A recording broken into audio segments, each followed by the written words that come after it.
How do you steal an entire movie with just a glance? Diane Lane has been doing it for decades. Let's break down the acting choices that make her one of the most quietly brilliant performers in Hollywood. A star in the making. She was barely a teenager when Hollywood came calling.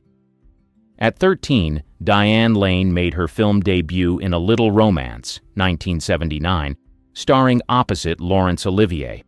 Not exactly an easy co-star for a newcomer, but Lane held her own.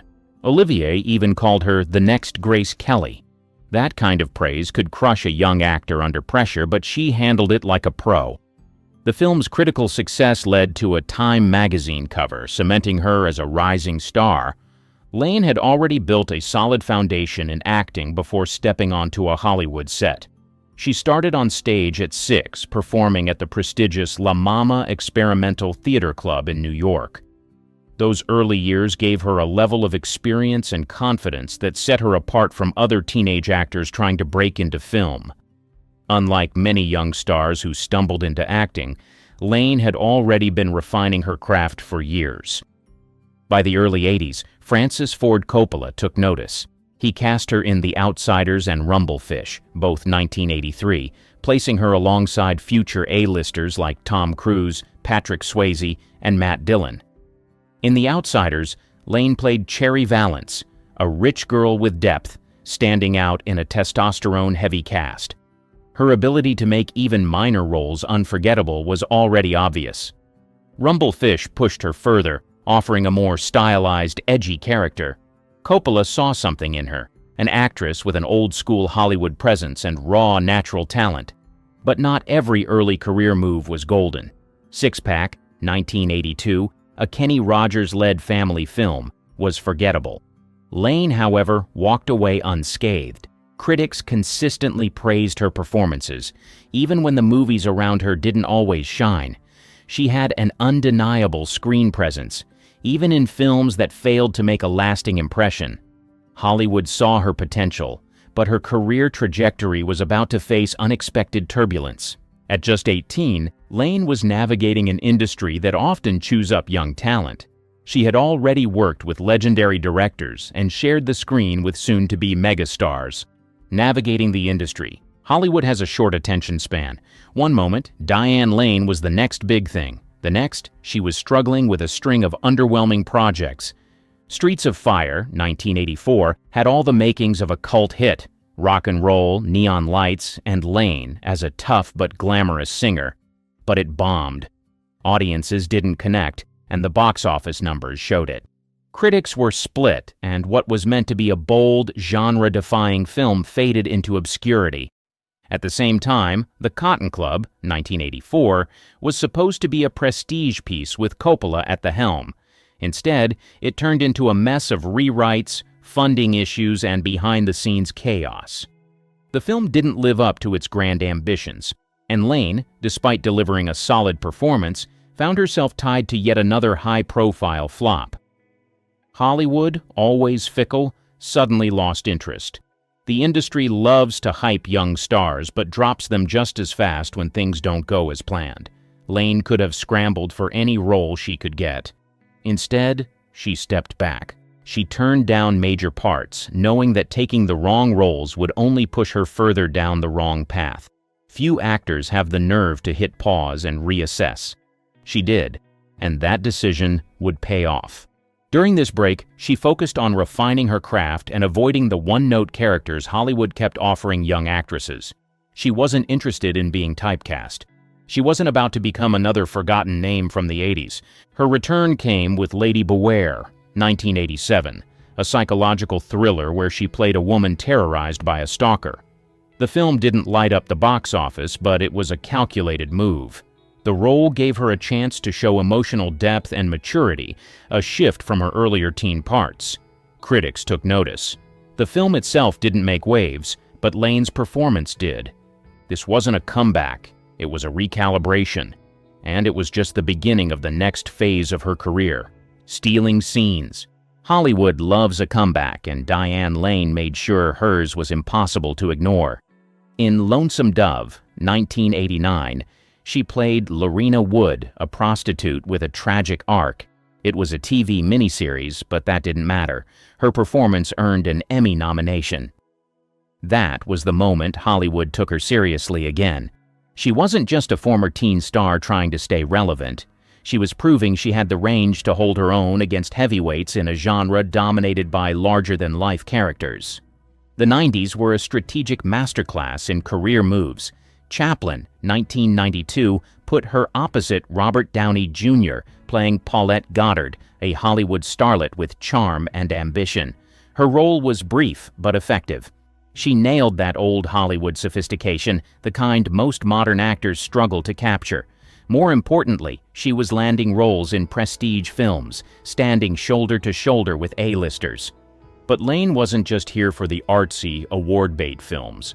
She dipped into big-budget action with Judge Dredd, 1995, and Murder at 1600, 1997, proving she could handle high-energy thrillers.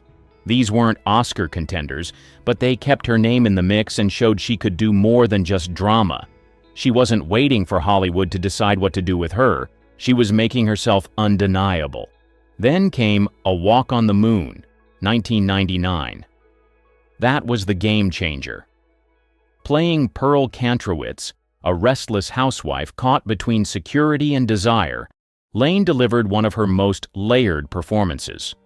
Vulnerability, passion, regret, she packed it all into a quiet, intimate film that critics couldn't ignore. Suddenly, Hollywood remembered why she was once hailed as the next big thing. She wasn't just back, she was commanding attention in a way that couldn't be overlooked. By the end of the decade, one thing was clear. Diane Lane wasn't just making a return, she was leveling up. Confident, versatile, and finally getting the recognition she deserved.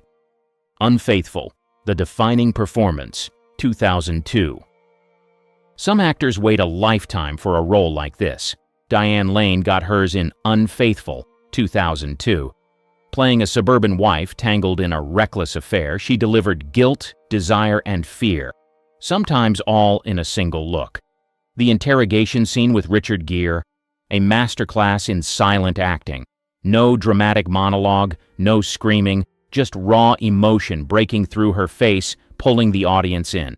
Her character's regret, the weight of her betrayal, and the crushing realization of what she had done, all of it played out in her expression. The way she gasps for breath, struggling to hold herself together, says more than words ever could. Director Adrian Lyne, known for steamy thrillers like Fatal Attraction and Indecent Proposal, needed an actress who could do more than just sizzle on screen. He needed someone who could show the layers of an affair, the thrill, the hesitation, the moral conflict, and ultimately, the devastating consequences. Lane gave him something deeper. Her chemistry with Olivier Martinez wasn't just about passion. It carried the uncertainty of a woman making choices she couldn't take back. Her performance never asked the audience to excuse her character's actions, but it made them understand why she did what she did. That complexity is what set her apart. Critics took notice. The Academy nominated her for Best Actress, rare for a film that wasn't an obvious Oscar contender. Roger Ebert called her performance astonishing in its complexity and depth, praising her ability to communicate so much with so little.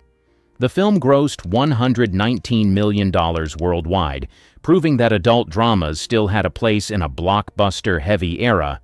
Hollywood had started leaning into franchises and high-concept action films, but Unfaithful reminded studios that grown-up stories could still draw an audience. More importantly, Lane was no longer just that actress from the 80s. She wasn't the teenage star of The Outsiders or the reliable supporting player from the 90s. She had arrived as a true leading lady, no longer overlooked, no longer underestimated. After Unfaithful, she didn't have to prove herself anymore. The industry finally caught up to what she had always been capable of. The Hollywood leading lady. Coming off Unfaithful, Diane Lane leaned into her leading lady era. Under the Tuscan Sun, 2003, became a surprise hit, with audiences loving her as a newly single woman rebuilding her life in Italy. It was feel-good without being cheesy thanks to Lane's grounded performance. Unlike typical romantic dramas, the film resonated with viewers who saw their own reinventions reflected in her journey. Lane carried the entire film, making even the quietest moments feel significant. She followed with Must Love Dogs, 2005, a light-hearted rom-com about second chances. While the film leaned into genre conventions, Lane's charm made it feel fresh. Her comedic timing and natural delivery kept things engaging, even when the script played it safe. Then came Nights in Rodanthe, 2008, a Nicholas Sparks adaptation that reunited her with Richard Gere. Their on-screen chemistry, first established in Unfaithful, gave the film emotional weight. Critics had mixed reactions, but audiences embraced it as a heartfelt romance. Once again, Lane proved she could anchor a drama with depth and sincerity. But she wasn't just sticking to romance. Hollywoodland, 2006, saw her take on a gritty, layered role as Toni Mannix, the wife of a Hollywood executive linked to the mysterious death of actor George Reeves. The neo-noir drama explored old Hollywood's dark underbelly, and Lane delivered a sharp, tragic performance.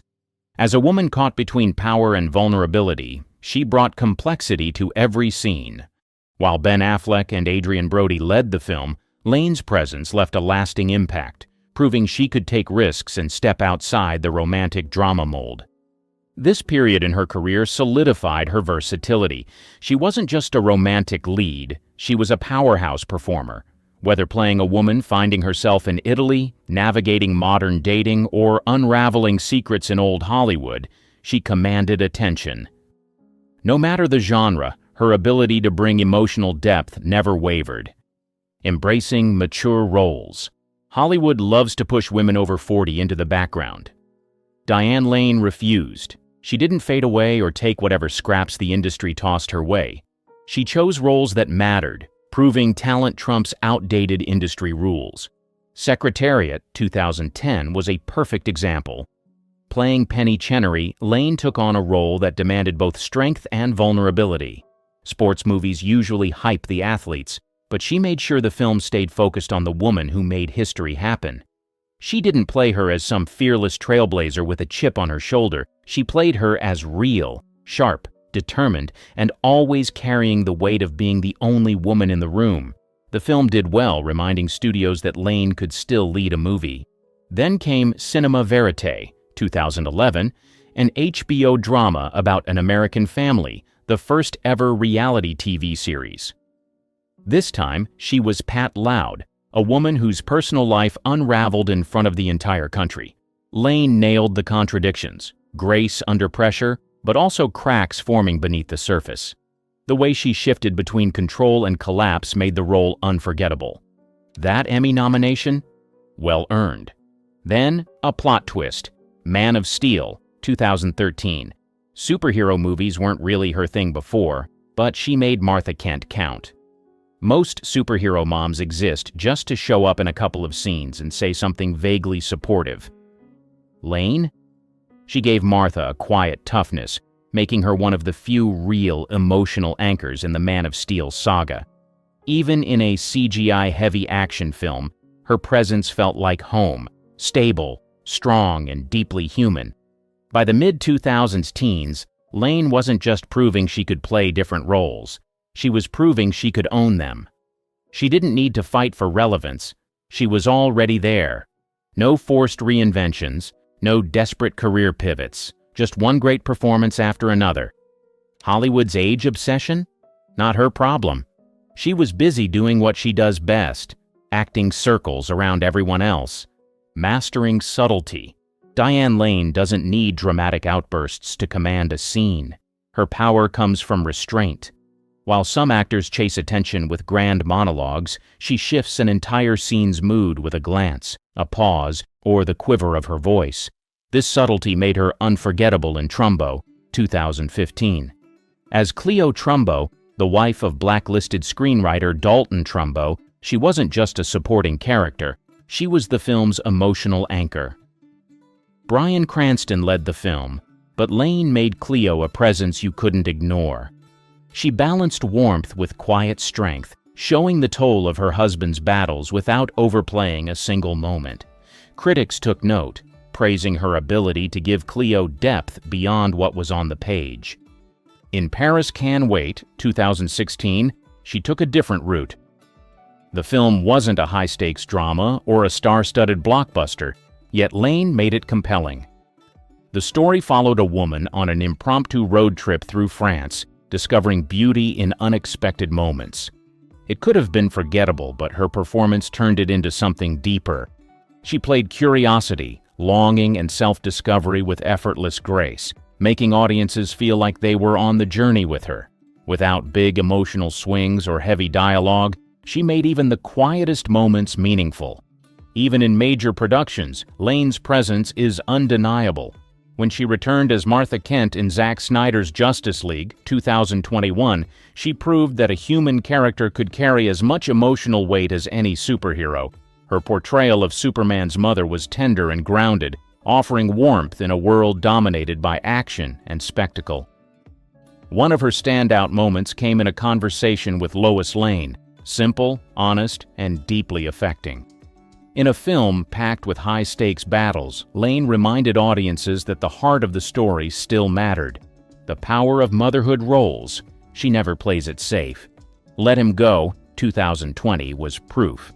Based on Larry Watson's novel, the film cast her as Margaret Blackledge, a grandmother on a mission.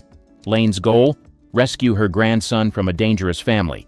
Kevin Costner played her husband, but this wasn't his story. Lane's character drove the action. She made the choices that set everything in motion. Margaret wasn't a passive wife. She was the one calling the shots. The film wasn't about grand speeches or action-packed rescues. It was about a woman who knew what had to be done and did it, no matter the risk. The role demanded more than just emotion. Lane had to show grit, endurance, and raw determination. Every scene relied on her ability to convey urgency without exaggeration. No melodrama, no theatrics, just a quiet, unshakable force pushing forward, unwilling to let fear take over. It was the kind of role that only works if played with restraint, and Lane mastered it. This wasn't her first time working with Costner.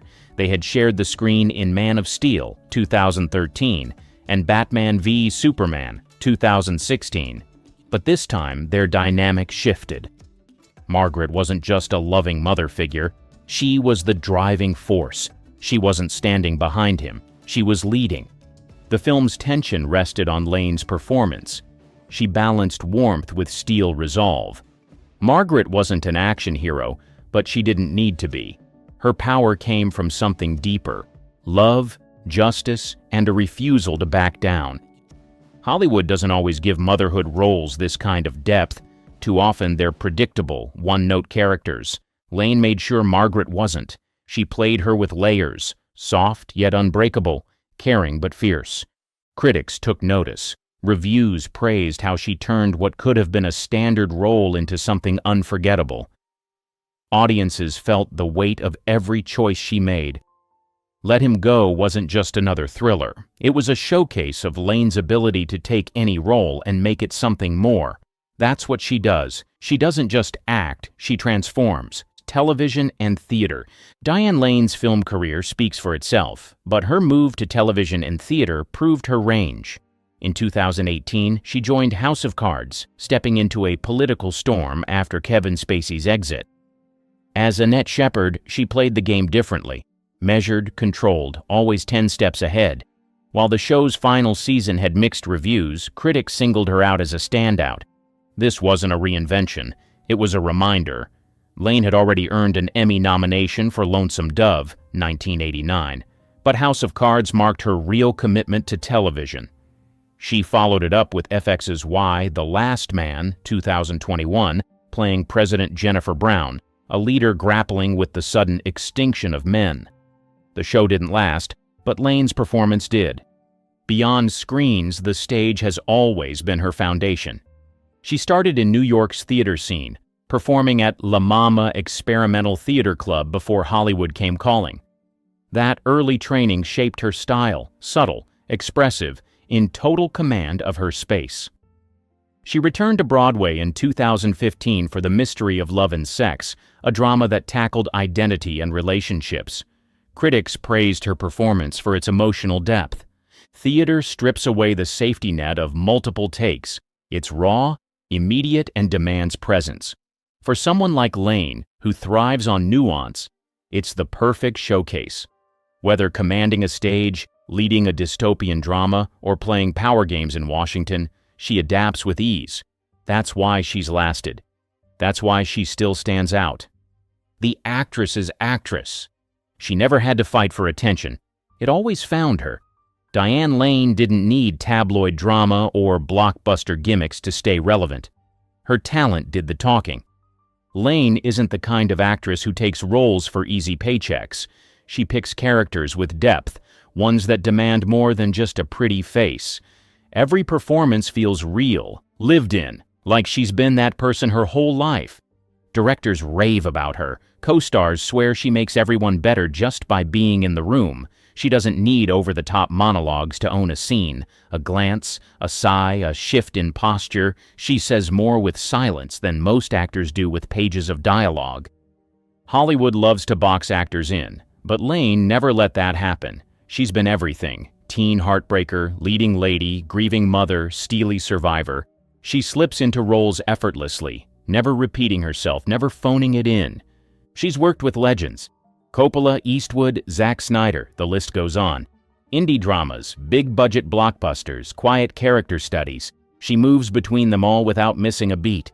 No matter the film, she brings something undeniable. She doesn't have a trophy case overflowing with Oscars, but that's never been the point. The respect of audiences, filmmakers, and critics, that's worth more than gold statues. Diane Lane never needed Hollywood's approval. Hollywood needed her, and it still does. Some celebrities defy time, while others, they look like they've lived 1,000 lives. From once golden icons to unrecognizable figures, these 30 stars didn't just age, they transformed in ways no one saw coming. Take Clara Bow, the original It girl. In the Roaring '20s, she was the face of silent film, a flapper-era icon whose energy and charisma made her an audience favorite. But when talkies arrived, so did a new level of scrutiny. She had a Brooklyn accent that didn't match the era's leading lady expectations, and gossip columns were ruthless. Mental health struggles and a series of scandals pushed her further from the spotlight. By the 1940s, she was done with Hollywood, retreating into a life of isolation. But the damage was done. By the time she was in her 50s, she looked years older, the weight of past fame written all over her face. Mickey Rooney had the opposite problem. He never really left the industry, but Hollywood certainly left him behind. A child star who ruled the box office in the 30s and 40s, Rooney aged in a way the studios couldn't package. By adulthood, his boyish looks didn't translate into leading man roles, and his personal life was even messier. 6 marriages, financial ruin, and a reputation for being difficult. The stress aged him prematurely. By the time he was in his later years, he looked nothing like the fresh-faced actor who once stole scenes alongside Judy Garland. And then there was Marlon Brando. In the 50s, he was the gold standard. A streetcar named Desire, On the Waterfront, The Wild One. He was Hollywood's most intense, rugged leading man. But Brando never cared for maintaining a Hollywood image. By the 70s, his weight gain was noticeable. By the 90s, it was staggering. He reportedly weighed over 300 pounds, barely leaving his home in his final years. In the 1960s, Judy Garland is the textbook case of Hollywood's cruelty. She was a child star when MGM turned her into a product, feeding her pills to wake her up, keep her thin, and put her to sleep. By her 40s, the damage was irreversible. The luminous teenager who sang Over the Rainbow had aged beyond her years. Exhaustion, addiction, and years of stress had taken a visible toll. Her once youthful glow was replaced by a frail, weary appearance. By the time she was found dead in a London apartment at 47, her body had already given up long before. But Garland wasn't the only star whose once radiant presence dimmed under the weight of addiction and exhaustion. Richard Burton, known for his booming voice and intense screen presence, was one of the most charismatic actors of his generation. But off-screen, he was just as famous for his hard-drinking lifestyle. By the time he entered his 50s, years of alcohol abuse had left him visibly aged. The dashing star of Cleopatra and Who's Afraid of Virginia Woolf. no longer had the sharp features and commanding presence that once made him irresistible. Friends described his later years as a struggle, with Burton himself admitting, "I have to drink to live and I have to drink to stop living."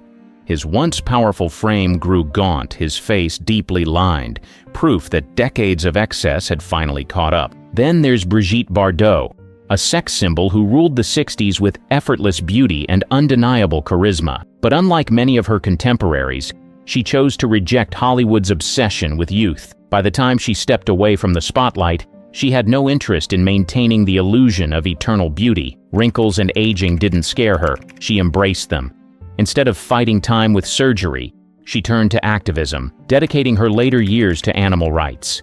Her transformation from screen goddess to recluse was shocking to some, but to her, it was liberation. In the 60s, these stars were at the top. By the time the next decade rolled in, their reflections told a different story. Linda Blair became a household name after The Exorcist, 1973. The film made her a horror icon, but Hollywood didn't know what to do with her afterward. She took roles in B-movies, struggled with personal issues, and ran into legal trouble, including a high-profile drug arrest in 1977. By the time she tried to revive her career in the 80s, the industry had moved on. Years of stress, fluctuating weight, and personal struggles took a toll. By middle age, she barely resembled the fresh-faced teen who once terrified audiences. Fame can be a double-edged sword, and for some, its sharpest cuts come long after the spotlight fades. Jan Michael Vincent had the looks and talent of a leading man.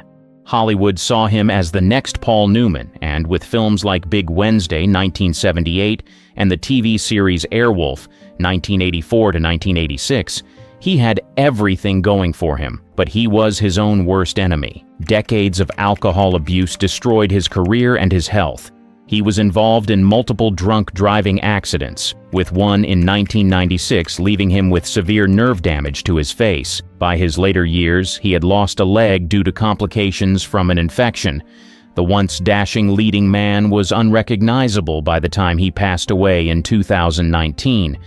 And then there was David Cassidy, teen idol, musician, and the face of the Partridge Family. 1970 to 1974, he spent the 70s dodging screaming fans and living the rock star dream. But by his 30s, the industry had moved on, and his career never fully recovered. Decades of heavy drinking took a toll on his appearance, making him look much older than his years. In 2017, he publicly admitted he was battling dementia. Though the damage of alcoholism had already left its mark, his tragic final years were a stark contrast to his youthful, boyish image from the 70s. The 80s was a decade of indulgence. Big hair, big egos, and even bigger consequences. Some stars made it out intact, but others, not so much. Gary Busey was once the ultimate tough guy actor, earning an Oscar nomination for the Buddy Holly story in 1978. But a decade later, everything changed. In 1988, he crashed his motorcycle at high speed without a helmet. He survived, but the damage was permanent. The traumatic brain injury altered not just his personality, but also his physical appearance. His face became more rigid, his expressions less controlled, and over the years, his once rugged good looks took a drastic turn. The accident, paired with years of erratic behavior and alleged substance use, left him looking far older than his actual age. Not all transformations come from reckless decisions. Some happen without warning. Kathleen Turner ruled the 80s. That husky voice, commanding presence, and knockout looks made her a go-to leading lady in Body Heat, Romancing the Stone, and The War of the Roses. But behind the scenes, something was changing.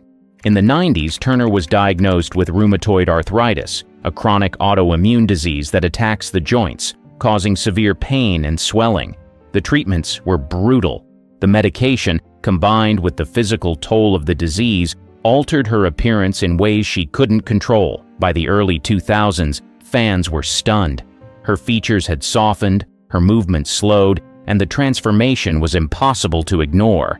Then there's Val Kilmer. The man was Iceman. He was Jim Morrison. In Top Gun and The Doors, he didn't just play cool, he was cool. But by the 2000s, something was off. His weight fluctuated dramatically, fueling endless tabloid speculation. Whispers of health issues spread. But Kilmer denied it all. Then, in 2015, the truth came out. He had been battling throat cancer. The treatment was grueling. Surgeries and radiation took their toll, leaving him frail, his once powerful voice forever altered. By the time he re-emerged, fans barely recognized him. The transformation was shocking. The man who once exuded effortless charisma had been changed in ways no one could have predicted. Decades of non-stop touring, drug-fueled nights, and reckless living left some of rock's biggest icons nearly unrecognizable. Axl Rose was the 80s. The Guns N' Roses frontman had the cheekbones, the swagger, and the raw stage presence that made him larger than life. Then came the 2000s. Fans barely recognized him. His face looked dramatically different, sparking endless rumors. Plastic surgery, weight fluctuations, the toll of a hard-partying past. His once slender frame expanded, and speculation about failed cosmetic work only added fuel to the fire. The welcome to the jungle rock god was gone, replaced by a version even die-hard fans struggled to accept. Steven Tyler, on the other hand, never hid his rock star vices. Heroin, cocaine, and decades of excess ran through his veins as much as his music did. While he still oozes rockstar charm, the years have left their mark. His once smooth skin is now deeply lined, his features worn from a lifetime of indulgence. He still struts like the 20-something kid who sang Dream On, but his face tells a different story, one of survival and consequence. If anyone should be a medical anomaly, it's Ozzy Osbourne. By his own admission, he's done enough drugs and alcohol to take down an army. His body has survived everything: decades of substance abuse, a near-fatal ATV accident in 2003, and ongoing health battles. By the 2010s, the years caught up. Deep lines, sunken eyes, and permanent slurred speech became his new reality. The Prince of Darkness still endures, but the toll is impossible to ignore. The 90s was the era of blockbuster cinema, TV heartthrobs, and larger-than-life icons. Some reinvented themselves. Others weren't as lucky. Whether through personal struggles, career missteps, or simply time itself, some stars faded in ways no one expected. Brendan Fraser was one of the Hollywood stars of the 90s. The Mummy, George of the Jungle, Encino Man. His mix of comedic charm and leading man appeal made him box office gold. But behind the scenes, his body was breaking down. Years of high-impact stunts left him with serious injuries, requiring multiple surgeries on his back, knees, and vocal cords. His career slowed. A painful divorce and financial struggles made things worse. By the 2010s, his once athletic frame had changed, and he looked drastically different from the star audiences remembered. It wasn't until The Whale that Fraser made his big comeback, but his transformation over the years remained undeniable. Time away from Hollywood can be just as startling as the years spent in it. No one knows that better than Macaulay Culkin. The Home Alone star was the ultimate 90s child actor, but like many before him, growing up in the industry took a toll. By his 20s, he walked away from Hollywood. When he reappeared, fans were shocked.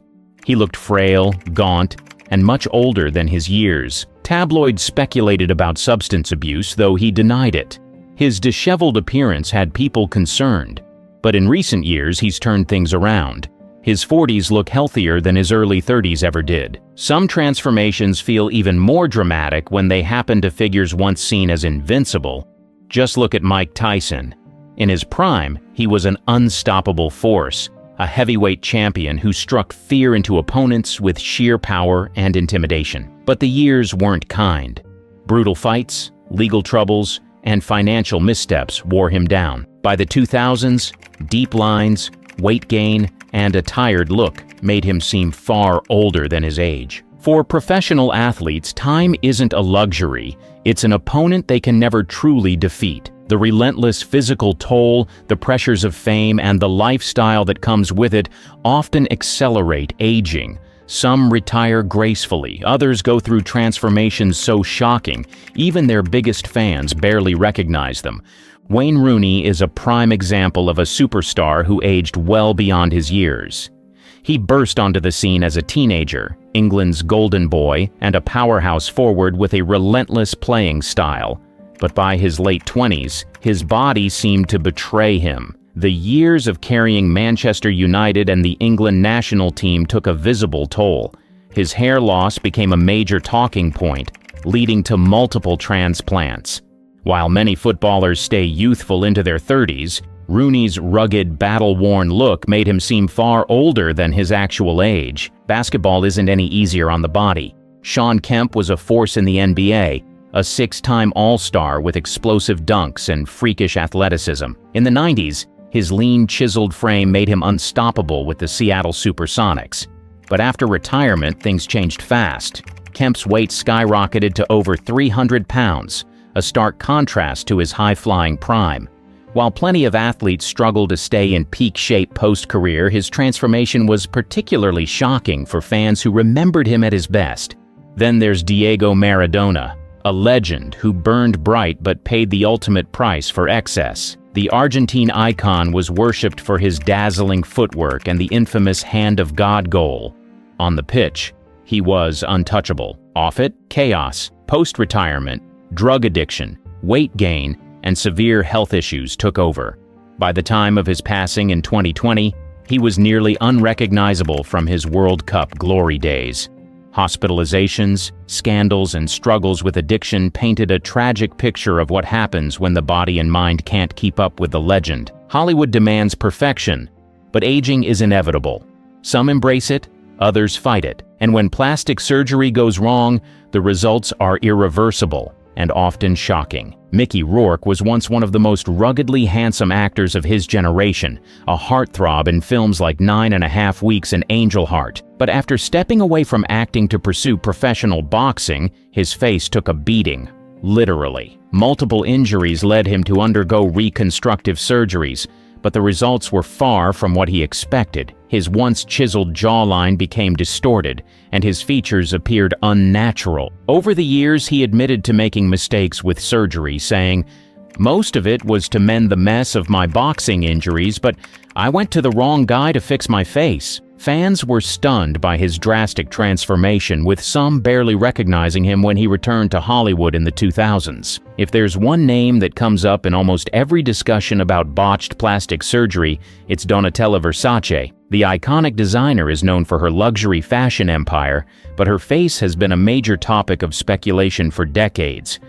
While she has never fully confirmed what procedures she's had, experts suggest excessive fillers, facelifts, and lip augmentation contributed to her dramatically altered appearance. By the early 2000s, her once striking features looked stretched and unnatural. Instead of looking younger, her cosmetic enhancements became more infamous than her fashion work. But she's far from the only celebrity whose transformation sparked endless speculation. Just look at Meg Ryan, who defined the rom-com era of the 90s. With her effortless charm and natural beauty, she was a household name. But when she reappeared in the 2000s, the focus shifted away from her career and onto her face. Speculation about lip fillers, Botox, and facelifts overshadowed her acting talent.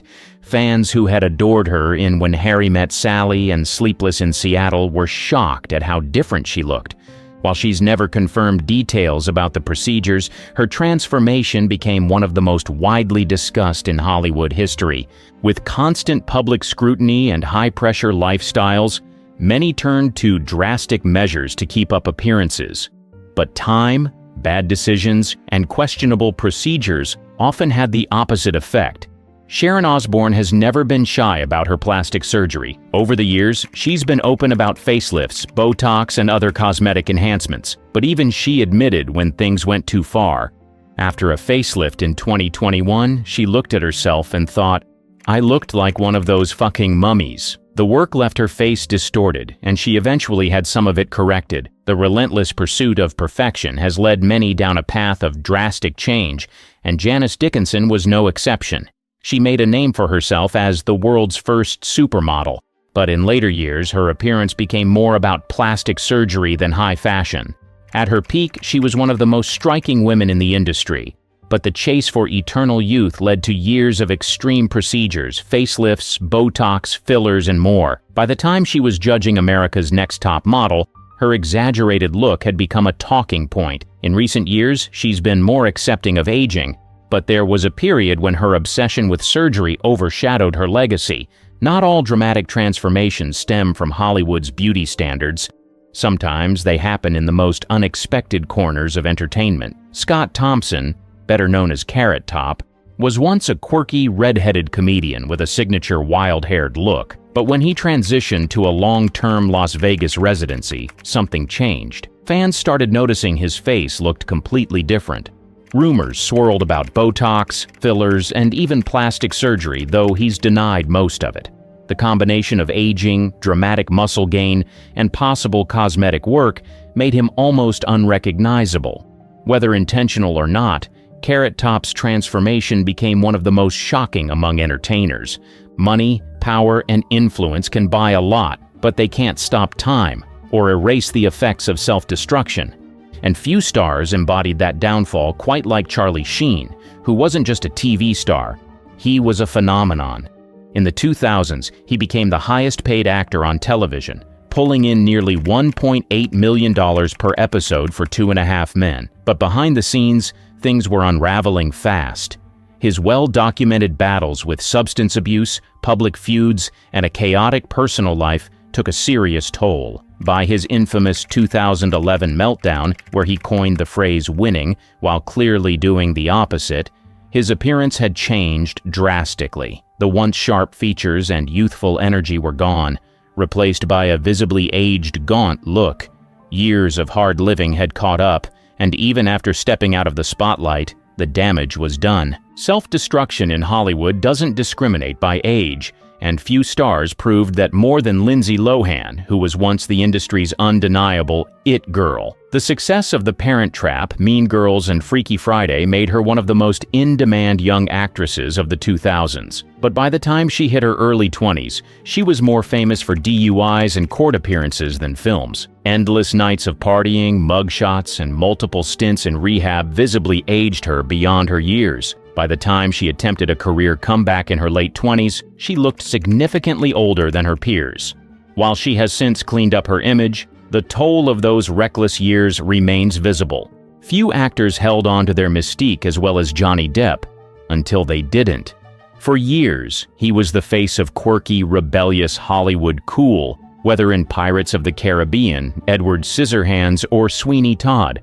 But by the late 2000s and 10s, the combination of financial troubles, personal lawsuits, and years of reported excessive drinking started to show. Once known for his sculpted cheekbones and sharp style, he now appears bloated and weary, looking much older than his 60 years. The legal battles against his ex-wife and the public scrutiny surrounding his personal life only added to the visible stress. Fame can preserve a star's image in history, but real life always catches up. For these celebrities, the harsh truth is that no amount of fortune or influence can undo time's relentless march. In the summer of 1977, the world was abuzz with the release of The Spy Who Loved Me, a James Bond film that introduced a new kind of femme fatale. Amidst the glitz of the premiere, one woman stole the spotlight, not just as a Bond girl, but as a figure shrouded in allure and mystery. She was Barbara Bach, known for her captivating beauty and enigmatic presence. But behind this dazzling facade, there lay hidden chapters and untold stories that defied the typical Hollywood narrative. On the surface, Bach was the epitome of a 70s screen siren, but her journey to this pinnacle was laced with unexpected twists and turns. From her early days in Queens, New York, to the heights of Hollywood fame, her path was anything but ordinary. Rumors and whispers followed her, painting a picture of a life filled with more intrigue and complexity than any of her on-screen roles. As she stood there, basking in the adulation of fans and photographers, few could have guessed the depth of the secrets she harbored. Her marriage to a rock legend, Ringo Starr, added to her mystique, making her a fixture in both the cinematic and music worlds. But what was the story behind this glamorous union? What truths lay behind the tabloid headlines and the flashing cameras? From Queens to Queen of the Screen. Barbara Bach's story begins far from the glitz of Hollywood in the diverse borough of Queens, New York. Born Barbara Goldbach on August 27, 1947, to a policeman father and a homemaker mother, her early life was a far cry from the glamour she would later embody. Growing up in a modest middle-class family, Barbara's childhood was typical of the post-war American experience, marked by a mix of simplicity and the burgeoning dreams of a new generation. From an early age, Barbara showed an inclination towards the arts. Her striking features and natural grace made her stand out, even as a young girl. However, it wasn't just her physical beauty that set her apart. She possessed a quiet determination and a sense of ambition that was rare for women of her time. Barbara attended a local Catholic high school, where she first began to explore the possibility of a career in modeling. It was a decision that would set her on a path to stardom, though not without its challenges. After high school, Barbara's journey into the world of modeling began in earnest. She quickly made a name for herself, gracing the pages of catalogs and magazines. Her unique look, a blend of classic Hollywood glamour and a modern, relatable appeal, caught the eye of many in the industry. By the age of 16, she had already appeared in major publications, a remarkable feat for someone with no formal training or connections in the fashion world. Barbara's transition from modeling to acting was almost serendipitous. Her natural poise in front of the camera and her ability to convey emotion without words caught the attention of film producers. In the early 1970s, she made her foray into the world of cinema, a move that would forever change the trajectory of her life. Her early roles were small, yet significant, allowing her to hone her craft and learn the intricacies of acting. It was during this period that Barbara underwent a transformation, not just professionally but personally. She married Italian businessman Count Augusto Gregorini in 1968, a union that brought her 2 children and a life that straddled both Europe and America. This marriage, though not lasting, was a crucial chapter in her life, providing her with experiences and perspectives that would shape her both as a person and as an actress. As Barbara's career progressed, her roles became more prominent, setting the stage for her breakthrough as a Bond girl. But her journey from the streets of Queens to the heart of Hollywood was more than just a tale of fame and success. It was a story of resilience, of a young woman navigating the complexities of an industry known for its fickleness and challenges. Barbara Bach's rise to fame was a testament to her talent, determination, and the unwavering belief in her own potential, qualities that would define her career and her life in the years to come. Bond girl breakthrough, more than meets the eye. The year 1977 marked a pivotal moment in Barbara Bach's career with her role as Anya Amasova in the James Bond film The Spy Who Loved Me. This role catapulted her into international stardom, but it also showcased her ability to bring depth and strength to a character that could have easily been just another decorative Bond girl. Anya Amasova, also known as Agent XXXX, was not your typical Bond girl. She was a skilled Soviet agent, equal in wit and prowess to James Bond himself. Barbara's portrayal of Anya broke new ground in the Bond franchise. She brought a blend of toughness, intelligence, and sensuality to the role, challenging the traditional perceptions of women in the Bond universe. Her performance was a significant departure from the more decorative roles often assigned to women in previous Bond films, making Anya Amasova a memorable and progressive character for the time. Barbara's preparation for the role was intense. She trained rigorously to perform many of her own stunts, adding authenticity to her character's physicality. Her dedication to the role was evident in the final product, as she seamlessly blended action and allure, creating a Bond girl who was more than just a foil or love interest for the protagonist. The Spy Who Loved Me was a major success, both critically and commercially, and Barbara's performance was a standout. The film's iconic scenes, including the underwater sequences and the memorable car chase, were made all the more captivating by her presence. Her chemistry with Roger Moore, who played James Bond, was palpable, adding a layer of complexity to their on-screen relationship. However, the impact of this role on Barbara's career was double-edged. While it brought her immense fame, it also typecast her in the eyes of many. Finding roles that matched the depth and significance of Anya Amasova proved challenging. The industry's inclination to pigeonhole her into similar roles was a hurdle she had to continually navigate. Despite these challenges, Barbara's role in The Spy Who Loved Me remains a significant part of her legacy. It redefined the Bond girl archetype and paved the way for more nuanced and empowered female characters in the franchise. Barbara Bach's portrayal of Anya Amasova was not just a breakthrough in her career, it was a breakthrough in the portrayal of women in action cinema, a role that resonated with audiences and critics alike and remains a defining moment in her career. Love in the Limelight, the Ringo Starr connection. Barbara Bach's life took a romantic turn when she met Ringo Starr, the legendary drummer of the Beatles, during the filming of the movie Caveman in 1980. This encounter sparked a love story that captured the public's imagination and has endured for decades, becoming one of the entertainment industry's most enduring relationships. Their connection was instant and profound, despite coming from vastly different backgrounds. Ringo, a world-famous musician from Liverpool, and Barbara, a rising Hollywood star with a modeling background, they found common ground in their shared experiences in the limelight and the pressures that came with fame.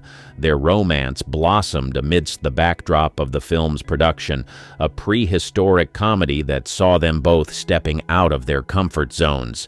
The public was fascinated by this pairing. Ringo Starr, already a household name as part of the world's most famous band, and Barbara Bach, the glamorous Bond girl, made for a compelling duo. Their relationship was followed closely by the media, which often portrayed them as a quintessential celebrity couple, living a life of luxury and excess. However, the reality of their relationship was far more complex and grounded.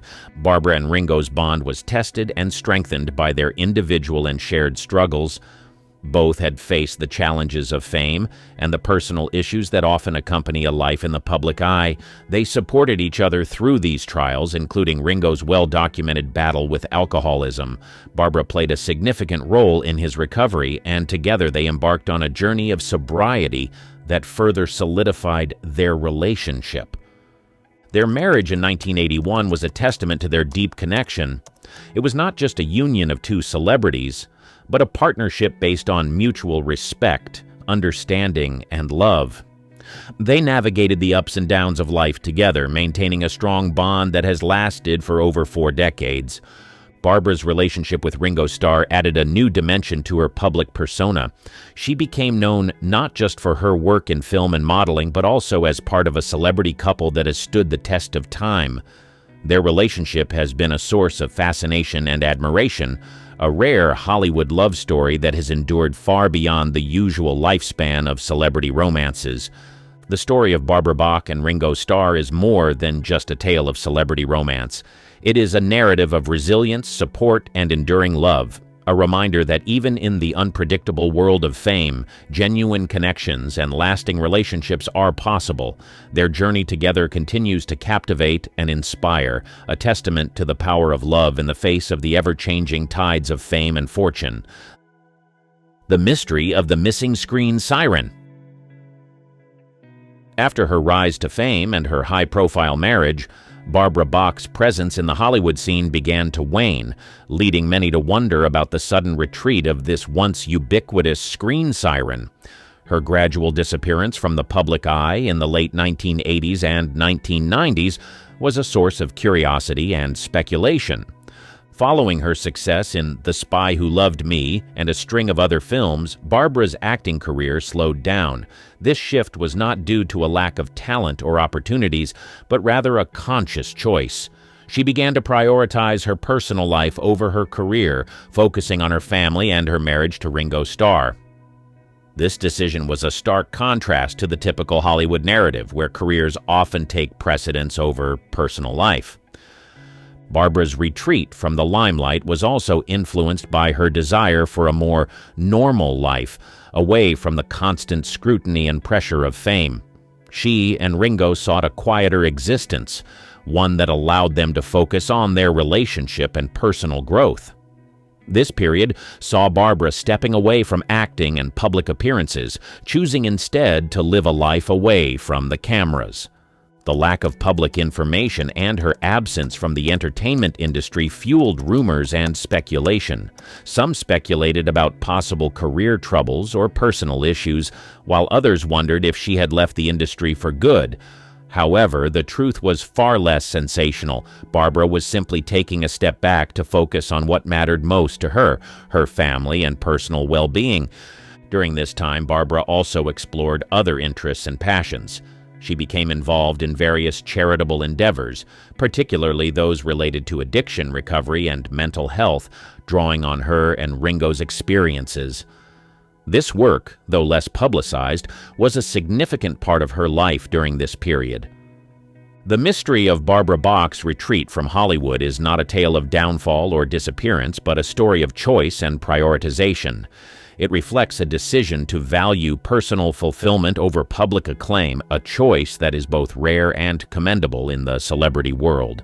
Barbara's life during this period may have been less visible to the public, but it was no less meaningful or impactful, marked by personal growth, family, and a commitment to causes close to her heart. Rumors and realities. The untold stories. Barbara Bach's withdrawal from the public eye led to a proliferation of rumors and conjecture about her life and career. In the absence of concrete information, the media and public often filled the gaps with speculation, some of which strayed far from the truth. One persistent rumor was that Barbara's marriage to Ringo Starr was in trouble, a speculation fueled by the couple's retreat from the public eye. However, contrary to these rumors, their relationship remained strong and supportive. Their decision to step back from the limelight was a mutual one, aimed at focusing on their personal lives and health, particularly in the wake of Ringo's struggles with addiction. Another area of speculation centered around Barbara's career. Some suggested that she had been unable to find work after her stint as a Bond girl, a claim that overlooks the reality of her deliberate choice to reduce her acting commitments. Barbara had opportunities to continue her career in film, but chose to prioritize other aspects of her life. There were also rumors about Barbara's health, with some speculating that she had stepped away from the public eye due to illness. These rumors were unfounded and did not reflect the reality of her situation. Barbara was, in fact, focusing on her well-being in a broader sense, including her mental and emotional health, which was a far cry from the health scares rumored in the press. The speculation about Barbara's life during this period highlights the challenges faced by public figures when they choose to live a more private life. The lack of information can lead to a narrative controlled by rumor and speculation rather than facts. For Barbara, this meant dealing with untrue stories and misconceptions about her life and choices. However, despite these challenges, Barbara remained steadfast in her decision to live life on her terms. She and Ringo maintained a strong, supportive relationship, far from the troubled marriage depicted in the tabloids. Her career choices were made with a clear understanding of her priorities and values, not out of necessity or lack of opportunity. She navigated the complexities of fame and public perception with grace, making choices that were right for her, regardless of public opinion or speculation. Her story during these years is one of resilience and self-determination, a narrative that goes beyond the rumors and reveals the reality of a life lived with intention and purpose. A Quiet Crusade, Bach's unseen advocacy. While Barbara Bach's retreat from the Hollywood spotlight led to various speculations, it also marked a period where she dedicated herself to quieter yet impactful advocacy work. Away from the glare of the cameras, Barbara engaged in philanthropic efforts, particularly focusing on issues close to her heart, such as addiction recovery and mental health. Barbara's personal experiences, especially witnessing Ringo Starr's battle with alcoholism and their joint journey towards sobriety, deeply influenced her advocacy work. She understood the challenges and stigmas associated with addiction and mental health issues, which fueled her commitment to helping others facing similar struggles. One of the key areas of her advocacy was supporting organizations and initiatives that provided help and resources for those battling addiction. She often worked behind the scenes, lending her support in ways that didn't seek public acknowledgement or fame. This approach was reflective of her desire to make a genuine difference rather than garner publicity. Barbara also became involved in mental health initiatives, recognizing the interconnection between mental well-being and addiction recovery. Her work in this field was marked by a compassionate understanding of the complexities of mental health issues, and she advocated for greater awareness and support for those affected. Her philanthropic efforts extended beyond addiction and mental health. Barbara supported various charitable causes, contributing her time and resources to make a positive impact. This aspect of her life, though less known to the public, was a significant part of her identity during this period. Barbara Bach's advocacy work is a crucial part of her story, showcasing a different side of the former actress and model. It reveals her depth, compassion, and commitment to making a difference in the lives of others. Her quiet crusade in the realms of addiction recovery and mental health, along with her broader philanthropic efforts, highlight her as a figure of substance and empathy, qualities that often remained overshadowed by her celebrity status. The Legacy of a Bond Girl, revisiting Barbara Bach. Barbara Bach's legacy in the entertainment industry is inextricably linked to her iconic role as Anya Amasova in The Spy Who Loved Me. While her career encompassed more than this single role, it is this portrayal that has left an indelible mark on Hollywood and the James Bond franchise. Anya Amasova, or Agent XXX, was a groundbreaking character for the Bond series. Barbara's portrayal brought a new dimension to the typical Bond girl. She was not just a love interest or a damsel in distress, but a competent, strong, and independent agent in her own right. This role challenged the traditional narrative and paved the way for more complex and empowered female characters in future Bond films. Barbara's performance as Anya Amasova was both celebrated and critiqued at the time. While some praised her for bringing depth and strength to the character, others were critical of the Bond girl archetype itself, viewing it as a symbol of the objectification of women in cinema.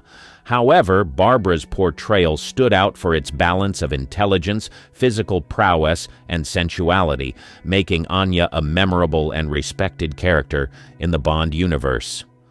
Over the years, the perception of Barbara's role in The Spy Who Loved Me has evolved. Today, it is often viewed as a progressive step for its time, with Barbara Bach being credited for infusing the character with a sense of agency and competence, rarely seen in previous Bond girls. Beyond her role in the Bond film, Barbara's legacy in Hollywood includes her other film roles and her modeling career. She was part of a generation of actresses who navigated the changing landscape of Hollywood in the 1970s and 1980s, a time when the industry was grappling with evolving narratives around women and their portrayal on screen.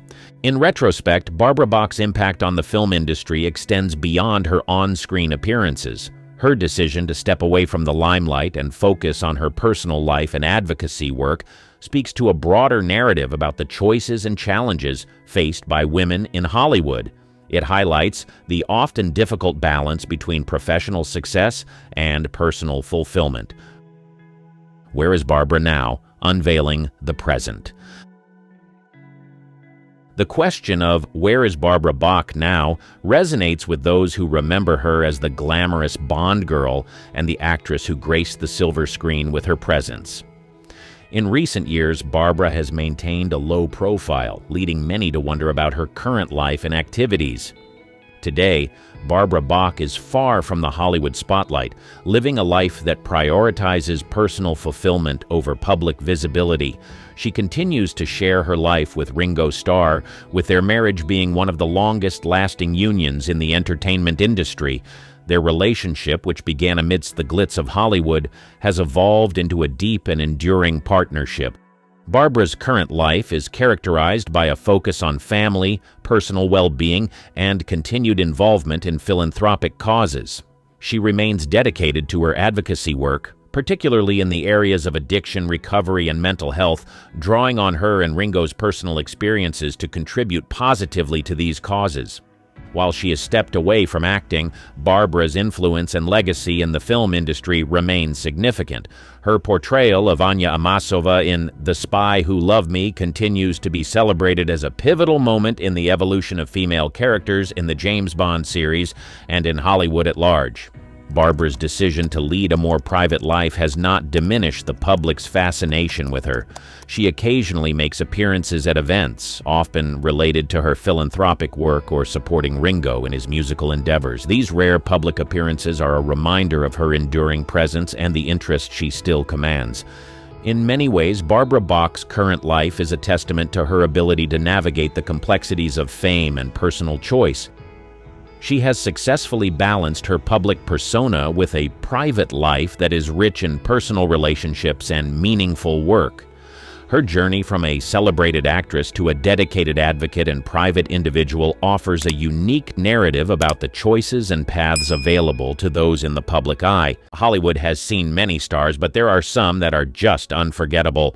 Lonnie Anderson, the sensational TV star who made waves in the 70s, is a clear example of a Hollywood star who is both irreplaceable and unforgettable. From 1966 to date, Lonnie has shown the world what it means to be a phenomenal actress. Over the years, she has risen above the storms of life and etched her name in the history of Hollywood. She may be in her 70s right now, but she looks nothing like her age, and it may surprise you to know that she is still acting. This gorgeous and talented actress has led a life that is worth emulating, and these mind-blowing facts about her will surely leave you shocked and inspired at the same time. Why she decided to teach. In the 70s and 80s, Lonnie was living the life of a superstar, and she was loving it. However, most people don't know what her life looked like before the fame. In her early 20s, she made certain decisions that left her on the brink of poverty, and she had no choice but to take on certain jobs to support herself and her baby. See, Lonnie Anderson has always been one to turn lemons into lemonades, and her attitude towards a broken marriage was not any different. Before she got famous, the actress was living a normal life. Sure, she had the makings of a superstar, but she had not caught the acting bug yet. So her focus at the time was building a family with a man she had fallen in love with, Bruce Hasselberg. The couple later welcomed a beautiful daughter, but things quickly went sour. Their marriage ended in a divorce before Lonnie even turned 21, and she was left to fend for herself and her baby. This was one of the most trying times in Lonnie's life, especially because she didn't plan on ending up alone at such a young age with such a huge responsibility. However, instead of running away from her problems, she decides to face the situation head-on. Lonnie made up her mind to do everything in her power to fend for her child, even if it meant taking on a teaching job. Sure, she was young, but she was also determined to build a better life for herself. The marriage may have ended, but she soon realized that she had her whole life ahead of her and she had the power to transform her life. So she took on a teaching position and poured her heart into it. As she was teaching, she also used the opportunity to complete college, knowing well that being educated will open more doors for her in future. Soon enough, she was able to earn enough to take care of herself and provide her daughter's basic needs. This phase of her life is not one that a lot of people know about, but it surely contributed to making her the resilient person she is known as today. Since then, Lonnie has taken every challenge that life has thrown her way and turned it around for her good. She is truly a fighter, and success is never far from people like her. More than a sex symbol. In an industry where beauty is an acceptable currency, Lonnie wanted to offer more than just beauty. The world saw her as a sex symbol, but she wanted more for herself.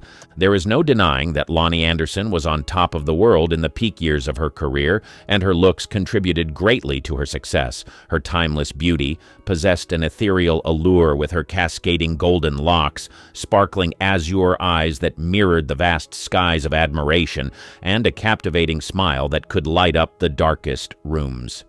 Her curvaceous silhouette and graceful demeanor enchanted audiences and made it easy for her to stay relevant at a time when physical attractiveness was in high demand in the industry.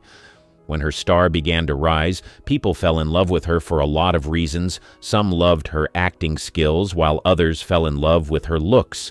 Her presence on screens reminded people of the likes of Jane Mansfield and Marilyn Monroe, and as much as she loved being associated with those names, there was a part of her that wanted more.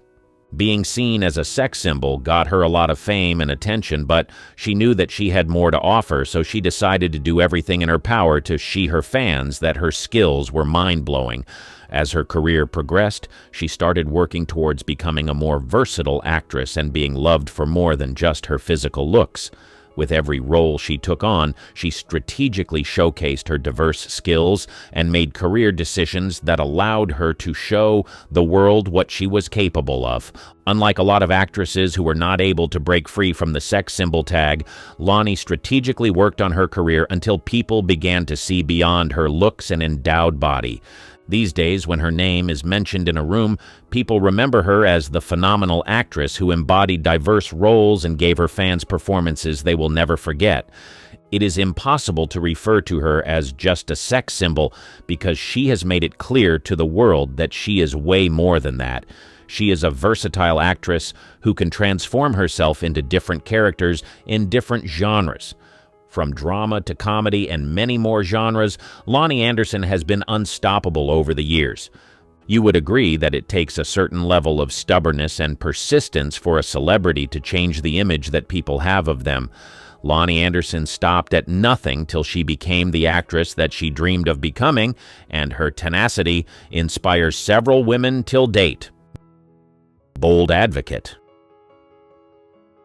When she came into the industry, it wasn't just about the glitz and glam for her. She had her eyes set on more. She wasn't just here to be a famous actress. She wanted to be a trailblazer, a force to be reckoned with in the industry. One look at Lonnie Anderson's career exploits, and one can tell that the actress has always been determined to empower women and speak up when she felt like women were treated unfairly. She was not just your average Hollywood starlet, but a fierce advocate for equal opportunities and a champion for women everywhere. From the pinnacle of her career to the present day, she's been on a relentless mission to support and uplift her fellow women. It's like she took a superhero oath to fight for equality, and boy, did she deliver. There is no denying that unequal pay has been the thorn in the side of the entertainment industry for ages. But when Lonnie Anderson strolled in, she wasn't having any of it. She rolled up her sleeves, fixed her gaze on the inequality bullseye, and declared war.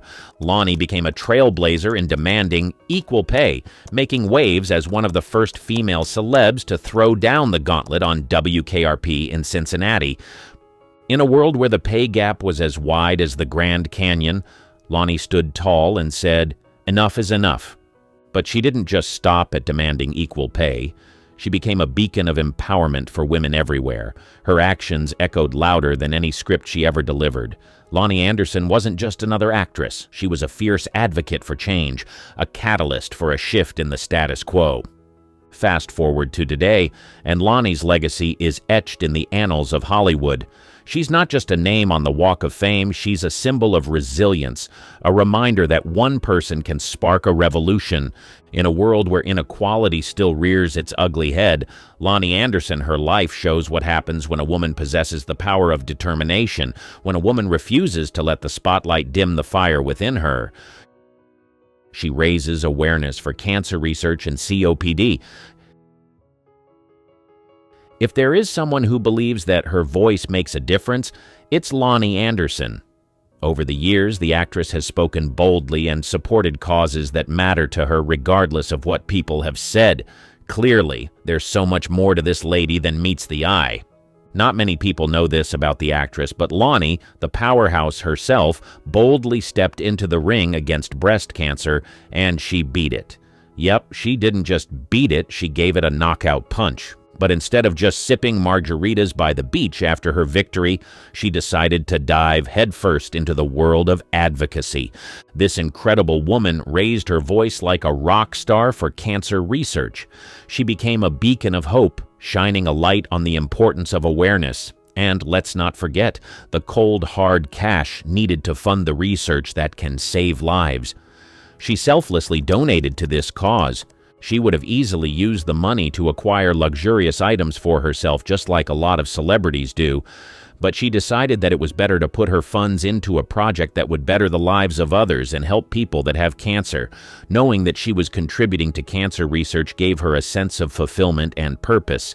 Interestingly, Lonnie Anderson didn't stop at just one fight. Nope, she grabbed the mic again, this time for COPD, chronic obstructive pulmonary disease. Why, you ask? Well, it turns out her parents were in a serious relationship with cigarettes, and it affected their health so much that they ended up with COPD. Lonnie saw the toll it took on her family, and she made up her mind not to let others go through what her folks endured. It's safe to say that Lonnie Anderson is the unsung hero, fighting battles off-screen, using her voice not just to entertain, but to make a real difference in the world. Whether it's cancer or COPD, she's there, a fierce advocate with a heart as big as Hollywood. She's proving that a glamorous Hollywood life can come with a side of meaningful impact. Resilient through the storms. Now, we've all heard tales of celebrities who crumble under the weight of fame, but not Lonnie.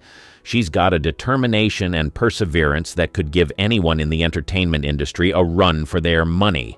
The road she's traveled has been anything but smooth, marked by challenges and a fair share of highly publicized, tumultuous relationships that had the tabloids working overtime. One of the most challenging phases of her life was her high-profile marriage to Reynolds in 1988. It started off like a Hollywood fairy tale, blissful moments, an adopted son named Quentin, but the script quickly flipped. The fairy tale turned into a roller coaster, hurtling towards a nasty divorce in 1993 that left both stars with their reputations hanging by a thread. And you know what the beautiful thing is?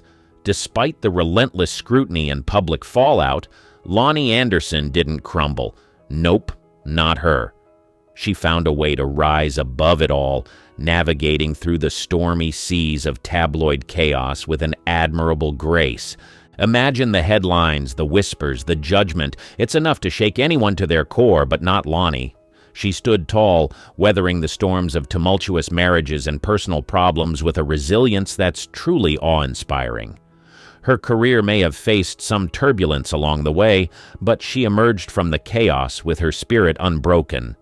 She is like an unsinkable ship sailing through the unpredictable waters of fame, through marriages that made headlines and personal struggles that would make anyone falter. She not only endured, but triumphed.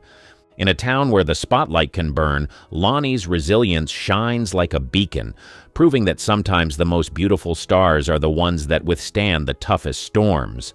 This Hollywood legend has shown us the true meaning of grace under pressure. She spread her wings. Many people know Lonnie as an actress, but not many people know that this sensational actress has also worked as a producer. From the very beginning of her career, Lonnie made a conscious effort to stand out. In a town where everyone's vying for the spotlight, she found her own spotlight and shone brilliantly. It wasn't just about the looks or the charisma. It was about that extra something that made Lonnie uniquely herself. But here's where it gets even more interesting. Lonnie Anderson wasn't content with just being in front of the camera. No, she decided to spread her wings and venture into the world of production. Now that takes guts. Imagine stepping out of the comfort zone of being a celebrated actress to take charge behind the scenes. One of her notable ventures into production was the TV movie White Hot: The Mysterious Murder of Thelma Todd, where she not only starred, but also wore the producer's hat. It's one thing to take on a challenging role, but it's a whole different ballgame to oversee the entire production. Yet, Lonnie wasn't one to shy away from challenges. She embraced them. But Lonnie Anderson didn't stop there. She went on to produce another TV movie titled Sorry, Wrong Number, showcasing not only her acting prowess, but also her knack for bringing compelling stories to the screen. It's a bold move to invest not just your talent, but your time and resources into creating your own works. And that's exactly what Lonnie did. And let's not forget her foray into sitcom production with Easy Street. It's like she said, "Why settle for just one role when I can wear multiple hats?" She took charge, made decisions, and brought her creative vision to life. Lonnie Anderson didn't just follow the Hollywood script, she wrote her own. From captivating audiences as an actress to making waves as a producer, she's proven that true greatness lies in the courage to stand out and take charge. This Hollywood icon is not just a star on the screen, but a force behind it, rewriting the rules and leaving her mark in the industry. Staying relevant in the industry. A lot of people believe that when an actress gets older, it becomes difficult for such an actress to survive in the industry. This is because younger actresses are usually prioritized when it comes to acting opportunities, but Lonnie's story has been different over the years, and at over 78 years young, Lonnie is still very much a force to be reckoned with in the entertainment industry. Now, that's not just impressive, it's downright inspiring. She hasn't let age become a roadblock. Instead, she's turned it into a stepping stone to showcase that talent knows no expiration date. While others might be contemplating retirement, Lonnie remains an active and vibrant presence in the industry. She has refused to slow down because there's still so much to explore and share. Her commitment to her craft is nothing short of admirable. What's even more remarkable is that she's not just sitting pretty, she's diving headfirst into various projects. Television appearances? Check. Charity events? Absolutely. Lonnie Anderson isn't just relevant. She's an integral part of the entertainment landscape, proving that age is but a number. Interestingly, she's slated to feature in a Lifetime film, Ladies of the 80s, A Diva's Christmas. Lonnie isn't just making appearances, she's securing leading roles and keeping the audience hooked with her undeniable charm and talent. In a world that often dismisses seasoned actresses, Lonnie Anderson is a beacon of resilience and tenacity. She's showing the industry and the world that there's so much more to offer beyond the stereotypes associated with age. Every day that passes by, she proves that staying relevant isn't about fighting against time, but dancing with it, embracing every chapter of life, and showing that the spotlight belongs to those who continue to shine, no matter how many candles are on their birthday cake. The selfless philanthropist. You know, Lonnie Anderson isn't just a fantastic actress, she's got a heart of gold too. One mind-blowing fact about her is that she's been making a real impact through her philanthropic endeavors. It's not just about the glitz and glamour of Hollywood for her. She's dedicated to making a positive difference. One shining example of her commitment is the Celebrity Recognition Award she received from the American Cancer Society. Now picture this, Lonnie, not just gracing our screens with her talent, but also being recognized for her efforts in the fight against cancer. This award isn't just a shiny trophy, it represents the tireless work she's put into supporting cancer-related causes. It's like a big thumbs up from the universe, acknowledging her significant contributions. You can almost see her not just as a TV icon, but as a real-life hero, standing up for something bigger than herself. And it doesn't stop there. Lonnie's involvement in philanthropy goes beyond awards and recognition. She's actively working to make the world a better place, showing that kindness is just as glamorous as any Hollywood premiere. It's like she's using her fame not just to shine in the spotlight, but also to shine a light on important causes. Lonnie Anderson is not just a talented actress, but also a compassionate soul making waves in the world of philanthropy. It's a side of her that adds an extra layer of awe and admiration to the person we see on our screens. And who knows, maybe she's inspiring others to take up the mantle of doing good in their own way.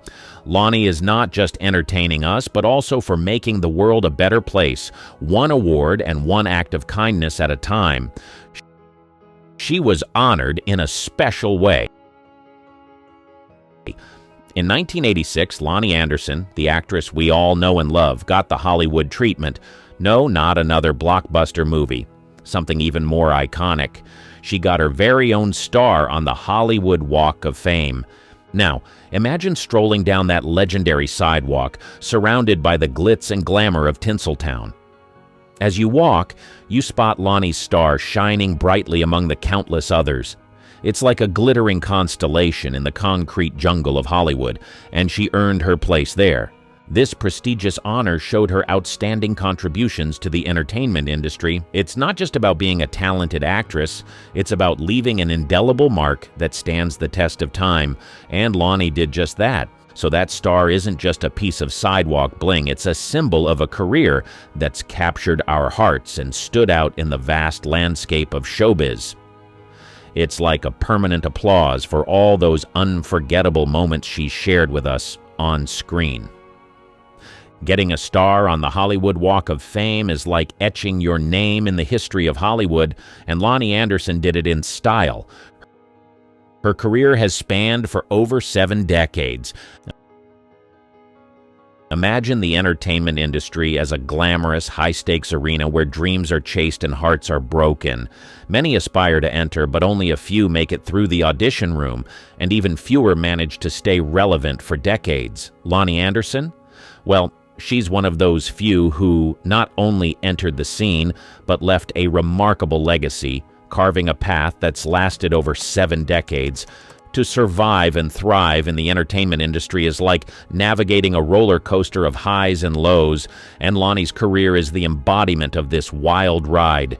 It's not just about talent, it's about the tenacity to weather the storms, the patience to endure the slow climbs, and the courage to keep pushing forward when the spotlight seems a distant dream. Think about it, she didn't just burst onto the scene and disappear after a brief moment of fame. Nope. When the going got tough, Lonnie kept on pushing. Whether it was the early days when her career was taking baby steps or the pinnacle of her fame, she demonstrated an unparalleled determination to not just survive but thrive.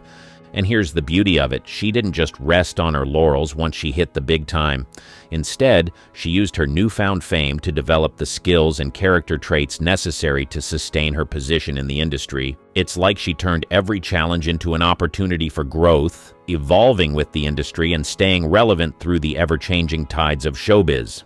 Lonnie Anderson's career is not just a resume, it's a saga of passion, persistence, and an unwavering commitment to the craft. It's safe to say that she's a living legend. Barbie Benton, a name synonymous with glamour, a face that graced magazine covers, and a life wrapped in the sparkle of Hollywood's golden era. Yet behind the sequins and smiles lies a trail of secrets and stories untold, whispers of a life far more intricate than the public ever glimpsed. What hidden depths lie beneath the image of this entertainment world's darling, and how did a girl once known for her beauty become an unsung architect of her own destiny? Hidden chords of fame. Before the flashing cameras and the glitz of stardom, Barbie Benton harbored a passion that struck a chord quite literally: music. While the world fixated on her beauty and her ties to the Playboy empire, few knew that Barbie's first love was the melody and harmony of song. Her musical journey began long before the fame, in the quiet corners of her adolescence, where she honed her skills on the piano and guitar, crafting the foundation of what would become a significant yet overshadowed part of her career. In the early 1970s, Barbie's vocal talents came to light as she serenaded audiences on television, showcasing a sultry voice that was as captivating as her image. With a mind young and wild, and a body that the She released several albums, and while her musical career may not have reached the dizzying heights of her modeling, it was a testament to her multifaceted abilities. Songs like Brass Buckles and Ain't That Just the Way charted internationally, hinting at the depth of talent beneath the surface. But music was more than just a career path for Barbie. It was an escape, a way to express her inner world, and a realm where she held the reins. Behind the studio doors, she was not just a performer, but a creative force, involved in the songwriting and production processes. Her music spoke of love and life, infusing country with pop, and it carried the authenticity of her experiences. Her collaborations with artists like Dolly Parton and Glenn Campbell added layers to her musical persona, positioning her within a network of country legends, yet she remained an enigma, her music career a hidden gem overshadowed by her more publicized endeavors. As we delve deeper into the life of Barbie Benton, stay tuned for the next reveal, how a young woman known for her appearances in the pages of Playboy and on arm of its mogul quietly influenced one of the most iconic brands of the 20th century. The Mansion Whisperer inside Barbie Benton's influence on the Playboy empire. Barbie Benton's name is often whispered in the same breath as the Playboy Mansion, yet few understand the gravity of her influence within its legendary walls. Beyond her public persona as Hugh Hefner's paramour, Benton was a key figure in shaping the cultural and physical landscape of the Playboy empire. It was Barbie who, in the early 1970s, discovered the sprawling estate that would become the Playboy Mansion West.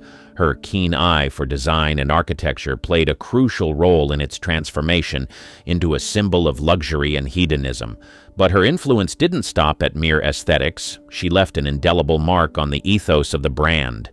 With her sophisticated taste and understanding of the era's zeitgeist, she helped guide Hefner's vision, turning Playboy into a bastion of the sexual revolution.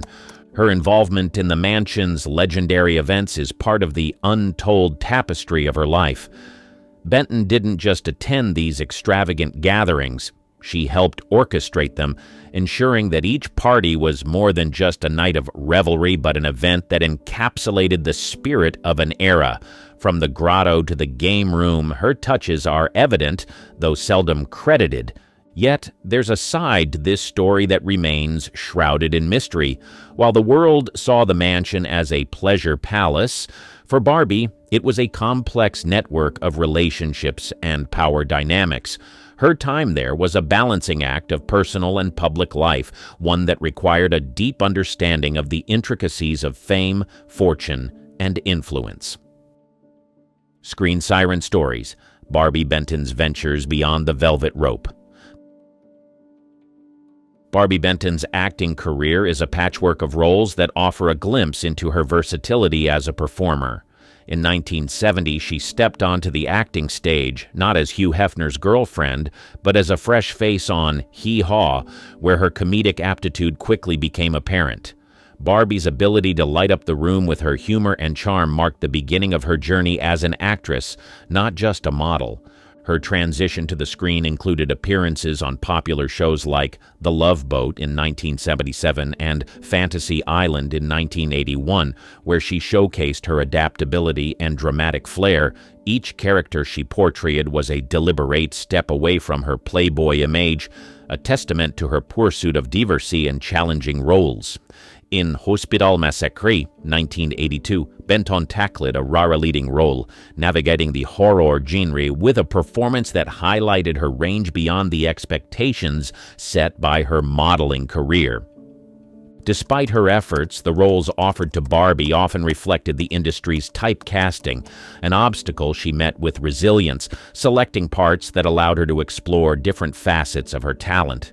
For instance, in the series Sugar Time, 1977-1978, her portrayal of a woman leading an all-female band in a male-dominated industry mirrored her own struggles within Hollywood. Throughout the 1970s and early 1980s, Barbie built a filmography that, while not headlining box office charts, was marked by her commitment to her craft. She didn't merely play roles, she sought to embody the characters with authenticity and passion, often contributing to the creative process behind the scenes. Barbie Benton's career in acting might not have eclipsed her Playboy fame, but it was filled with performances that spoke to her dedication as an actress. As we move forward in our exploration, we'll peel back the curtain on Barbie's personal life, her romances, and the heartaches that played out when the studio lights dimmed. Stay tuned as we delve into the real-life love stories of Barbie Benton, revealing the heart behind the public persona. Love Life Unscripted: The Romances and Heartbreaks Off the Camera. Barbie Benton's love life, while often a subject of public fascination due to her high-profile relationship with Hugh Hefner, encompasses more than the walls of the Playboy Mansion. Her romances have been as multifaceted as her career, marked by moments both tender and turbulent. Her long-standing relationship with Hefner began in 1969, when Benton was only 19 and he was 42. This relationship unfolded in the public eye, with Barbie often regarded as Hefner's most significant partner during the 1970s. However, less is known about her life after their breakup in 1976, a period when Barbie sought to forge her identity separate from the Playboy brand. In the years that followed, Barbie's heart would venture into new territories. She found love with real estate developer George Grado in 1979. Their relationship blossomed away from the cameras, and they married in 1979. This marked a shift for Benton, who had been a fixture in the limelight, as she began to embrace a more private existence, focusing on family and personal fulfillment. Their union was characterized by a strong bond and shared values, with the couple welcoming 2 children. Unlike her time with Hefner, her life with Grado was marked by a desire for normalcy and privacy, a stark contrast to the glitzy image many associated with her. Barbie's romantic life is a narrative of contrasts, from a public figure in a glamorous world to a woman seeking the quietude of a private life. Her journey through love reflects the complexities of a life lived in the spotlight and the pursuit of personal happiness beyond it. A fashion icon's blueprint, Barbie Benton's secret style influence. Barbie Benton's impact on fashion during the 1970s and 1980s was profound, yet her contributions have often been overshadowed by her association with Playboy. Benton wasn't just a model who wore the clothes given to her. She was an arbiter of style, influencing trends and inspiring designers. Her unique fashion sense was a blend of sophistication and sensuality, a hallmark of the era's glamorous aesthetic. During her heyday, Benton's appearances were not just photo ops. They were fashion statements that captured the zeitgeist of the times. Her penchant for bold prints, bell-bottoms, and the iconic bunny costume played a role in setting the fashion agenda. She embraced and often contributed to the design of her own ensembles, bringing an authenticity to her style that resonated with the public. Barbie's influence extended beyond the camera lens. She was a fixture in the front rows of fashion shows and a muse to designers who valued her feedback and vision. In a time when fashion was becoming more expressive and personal, Barbie Benton was at the forefront, pushing boundaries and setting trends. Her legacy in fashion is a narrative interwoven with her public persona, yet it stands on its own as a testament to her innate understanding of style and her ability to forecast trends. As we explore Benton's life further, her fashion legacy is a reminder that she was not just a face in a magazine, but a creator of style that has left a lasting impression. Beyond the glitz, philanthropy, and life after the limelight.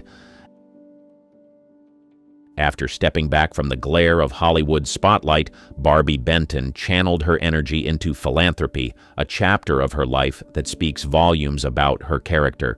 Behind the glamorous facade that the public was accustomed to lay a compassionate heart and a commitment to giving back. In the quiet of her post-fame life, Benton dedicated herself to numerous charitable causes, often away from the media's eye. She lent her support to organizations focused on children's health and education, recognizing the power of her platform to effect positive change. With her characteristic grace, she attended fundraisers, donated to worthy causes, and volunteered her time, all without fanfare. One of her notable contributions was to the music therapy program at the UCLA Mattel Children's Hospital. Understanding the healing power of music, Barbie helped fund programs that brought comfort and joy to sick children. Her involvement went beyond mere donations. She was hands-on, often seen participating in hospital events and even singing for the children, bringing smiles to their faces during difficult times.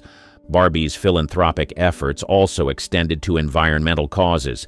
Passionate about wildlife and conservation, she supported initiatives that protected endangered species and promoted sustainable living. Her home became a reflection of this passion, with an emphasis on eco-friendly design and living practices. The narrative of Barbie Benton's philanthropic work is a sharp contrast to the glittering life she once led. It reveals a depth of character and a desire to contribute to the world in a meaningful way. As we delve deeper into her life story, we uncover a woman whose beauty is matched by her generosity and whose influence extends far beyond what the public has seen.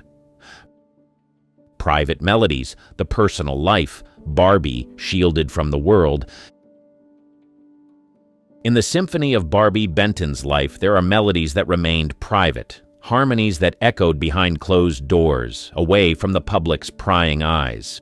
Despite her high-profile relationships and her image as a glamorous starlet, Benton fiercely protected her personal life, cherishing the quiet moments that fame couldn't infiltrate. Barbie's personal life has always been layered and complex, defined by more than her celebrity status. Her romance with real estate developer George Gradeau, whom she married in 1979, was a testament to her desire for a stable and nurturing home life. Their relationship was built on mutual respect and love, a sanctuary from the unpredictability of show business. Together, they raised 2 children, Alexander and Ariana, in a household where privacy was paramount, and the entertainment industry was just a backdrop. The Benton-Gradeau family life was idyllic in many ways, set against the beauty of their homes in Los Angeles and Aspen. Barbie created a world for her family that was rooted in normalcy and shielded from the tabloid culture. She was a hands-on mother, involved in every aspect of her children's upbringing, from school plays to equestrian events, ensuring they had a grounded and well-rounded childhood. Even as her children grew and the demands of motherhood evolved, Barbie maintained her protective stance, keeping her family life discreet and out of the limelight. Her commitment to her family's privacy was unwavering, a reflection of her values and her understanding of the importance of a life beyond the reach of fame. In a world where celebrities' personal lives are often on full display, Barbie Benton chose a different path. She crafted a personal narrative that was hers to hold, a melody of private moments that formed the true soundtrack of her life. Architect of Dreams, exploring Benton's hidden passion for design. Barbie Benton's artistic talents extend beyond the stage and screen, manifesting in a less public yet profoundly impactful realm: architectural and interior design. Benton's penchant for design is not widely known, yet her work in this field showcases the same creativity and attention to detail that she brought to her entertainment career. In the 1970s, Benton began expressing her vision through the design of her own homes. She worked closely with architects and designers, meticulously planning every inch of space, choosing materials, and overseeing construction. Her homes were not mere dwellings, but expressions of her aesthetic, an embodiment of her personal style and sensibility. One of Benton's most ambitious projects was the construction of her house in Aspen, Colorado. It was here that her skills flourished, culminating in a home that was both a retreat and a masterpiece. The residence, which she shared with her husband George Gradeau, reflected her love for rustic elegance and her affinity for natural materials. It became a harmonious blend of luxury and comfort, nestled in the picturesque landscape of the Rocky Mountains. Benton's approach to design was holistic. She believed that a home should be a sanctuary, a place that reflects the soul of its inhabitants. Her design philosophy centered around creating spaces that were not only visually stunning but also functional and inviting. Each room told a story, with carefully curated pieces, custom furniture, and art that spoke to her eclectic taste. Her design work has been recognized in several publications, highlighting her talent for transforming spaces into works of art. Benton's legacy in design is a testament to her multifaceted abilities and her relentless pursuit of beauty in all its forms. Barbie Benton may be best remembered for her time in front of the camera, but her work as a designer reveals another dimension to her character. As we continue to explore the layers of Benton's life, we witness a woman whose artistic vision knows no bounds and whose passion for design has left a lasting imprint on the world of architecture. The Wellness Advocate, Barbie's Secret Health and Wellness Journey. Barbie Benton's journey through the realms of health and wellness is a facet of her life that remained largely away from the headlines. Yet it is within this sphere that she has perhaps made some of her most impactful contributions. Benton's advocacy for wellness reflects her commitment to a holistic lifestyle, embodying the principles of mind-body harmony long before they became mainstream. Her exploration into wellness began as a personal mission, spurred by the health challenges faced by herself and those close to her. This quest led her to delve into the intricacies of nutrition, alternative medicine, and the healing arts. Benton's passion for wellness was not just about her own well-being, it was about sharing her knowledge and resources to help others lead healthier lives. Benton became a proponent of preventative health, emphasizing the importance of natural foods, regular exercise, and mental health awareness. She practiced what she preached, embodying a lifestyle that balanced physical activity with spiritual well-being. Her home in Aspen became a sanctuary where organic gardening and yoga were part of the daily routine. Her advocacy extended to her public life as well. Benton used her platform to raise awareness about health issues, particularly those affecting women. She supported health charities and campaigns, participated in wellness events, and spoke openly about her health philosophy, inspiring her fans to prioritize their well-being. Behind the scenes, Benton was instrumental in championing causes related to health education and access to natural health resources. She quietly contributed to wellness programs and supported initiatives that aimed to bring holistic health practices to a wider audience. The narrative of Barbie Benton as a wellness advocate is a compelling chapter in her life, showcasing a woman dedicated to nurturing the well-being of herself and others. Her holistic approach and dedication to wellness have been a constant thread throughout her life, influencing those around her and contributing to the wider dialogue on health. Legacy in the shadows, the influences and contributions overlooked by fame. Barbie Benton's legacy is one that resounds with quiet influence and subtle impact, much of which has been overshadowed by the more glamorous aspects of her fame. Her multifaceted career and personal interests have left an indelible mark not only on the entertainment industry but also on the many lives she has touched through her lesser-known endeavors. Throughout her time in the public eye, Benton has been a muse and a trendsetter, but her behind-the-scenes roles as a philanthropist, designer, and wellness advocate speak to a deeper contribution.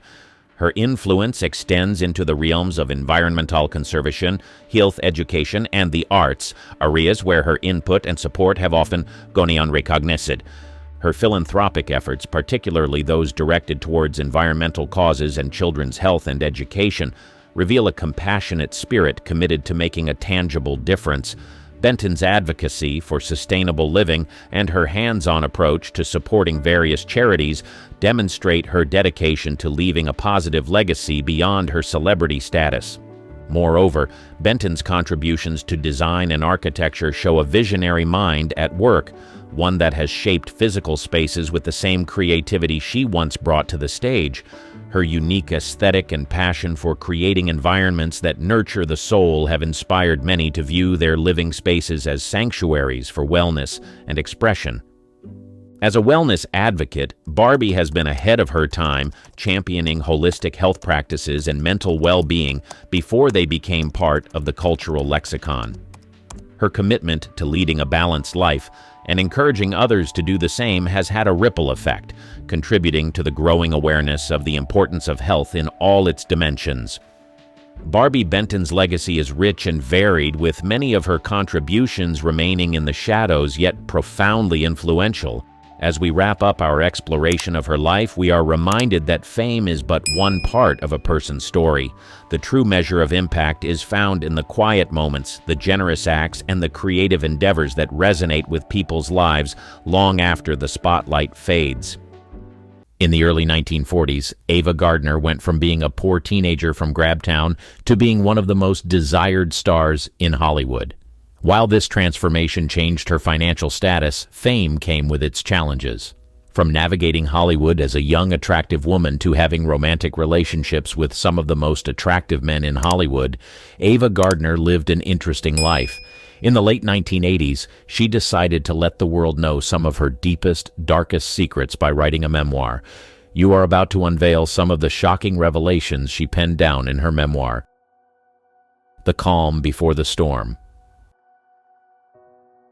Like many other Hollywood stars, Ava Gardner came from humble beginnings. Several years before the spotlight shone on her, Ava Gardner was living a normal life in the rural community of Grabtown.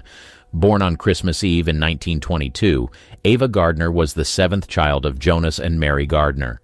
Right from childhood, Ava was a bright young girl, and greatness was written all over her.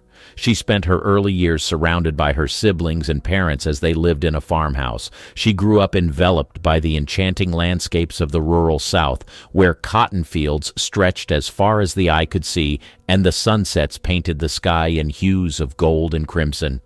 Around their house, there were acres of land where her parents cultivated cotton in order to earn a living. Truth is, Ava's parents were hardworking people, and they did all they could to provide for their children, but tragedy soon struck and frustrated their efforts. When Ava turned 3, her family experienced something that shook the foundation of their close-knit family. It was said that a fire erupted and burnt down their barn and cotton gin to the ground. It was a terrible experience that completely changed their lives. The tragedy left their finances in shambles, and Ava's family had to start again from scratch. Her family would later be relocated to Brogden, where her parents took on odd jobs in order to survive. With the dawn of the Great Depression, things got worse for the family, but through it all, her parents insisted on Ava and her sisters getting basic education. After the unfortunate death of her father in 1938, Ava and her family were left to fend for themselves. Somehow, growing up in these difficult situations made Ava Gardner even more resilient. She would later find herself gravitating towards the world of showbiz. Interestingly, her mother saw that she had star potential right from the start and encouraged her to step into Hollywood when the opportunity presented itself. Ava Gardner was still very young when she was discovered. Sure, she was excited about being a Hollywood star, but nothing prepared her for the shocking events that would unfold. Entering the tumultuous world of Hollywood, it was like a dream come true when Ava Gardner was selected to be one of MGM's young stars. Little did this 18-year-old know that fame and influence came at a cost. In the bustling streets of New York City, a star was about to be born, and her name was Ava Gardner. Her journey to Hollywood stardom was set in motion by a series of serendipitous events and the discovery of her radiant beauty. As fate would have it, one fateful day, her elder sister's husband, who was a portrait photographer, thought it would be wise to take pictures of young Ava Gardner and display them in his studio. Ava Gardner's beauty and natural charisma were evident from the moment she stepped in front of Larry Tarr's camera. Recognizing her potential, Tarr wasted no time and took several captivating portraits of the young beauty. Larry Tarr was so impressed by Ava's photographs that he displayed them in the window of his photography studio. Little did he know that these very pictures would become the catalyst for Ava's journey to stardom. One of those very portraits caught the eye of a prominent talent agent, who was immediately struck by Ava's stunning features and undeniable allure. This agent wasted no time in reaching out to Ava and offering her an opportunity that would change her life forever. The name of this influential talent agent was Al Altman. He saw in Ava Gardner the potential for greatness and saw to it that her talent was recognized by the right people in the entertainment industry. It wasn't long before Ava's unique beauty and promising star quality caught the attention of none other than MGM Studios, one of Hollywood's most prestigious film studios. MGM was determined to turn this diamond in the rough into a shining star on the silver screen. She may not have aced her first test in the studio, but they believed that they could train her and turn her into a star. With a contract in hand, Ava Gardner bid farewell to her life in New York and embarked on a new chapter in Hollywood. It was 1941 when she made her debut in a small role in the film Babes on Broadway, which was just the beginning of her remarkable career. Her looks were undeniably instrumental in opening doors for her in Hollywood. With her piercing green eyes, cascading brunette locks, and radiant smile that could light up the darkest room, she possessed a kind of beauty that was simply irresistible. But it wasn't just her beauty that set her apart. Ava had a presence and confidence that demanded attention, making her a standout among the aspiring starlets of the time. As she honed her acting skills and gained more experience, critics and audiences alike couldn't help but notice the raw talent that lay beneath her beautiful exterior. She had a unique ability to connect with her characters and bring them to life on the screen. As the years went by, Ava Gardner's star continued to rise, and she went on to deliver unforgettable performances in iconic films like The Killers, Mogambo, and The Barefoot Contessa, making her one of the brightest stars in Hollywood. As expected, her glory days in Hollywood came with a lot of attention from men. She was one of the most desired actresses of her time, and a lot of influential men wanted to be with her. But after several years of fame and influence, Ava Gardner found herself in a dark place in the late 1980s. The lights had dimmed and the applause had faded. She was broke, alone, and usually drowning in alcohol. This was the period that she made up her mind to write a memoir, revealing some of her deepest, darkest secrets. Her shocking revelations about Mickey Rooney. I either write the book or sell the jewels, and I'm kinda sentimental about the jewels. Ava Gardner said this as she explained why she made up her mind to write a book. She desperately needed to get out of the financial situation she was in, and she knew without a shadow of a doubt that a memoir would grab the attention of several people and sell like crazy. As soon as her mind was made up, she called the renowned British journalist Peter Evans to ghostwrite a book filled with her deathbed confessions.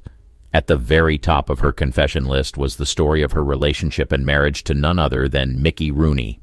Ava Gardner was only 19 years old when she met Mickey Rooney on the MGM set. The young Mike Rooney was filming a comedic musical number when Ava Gardner stepped in.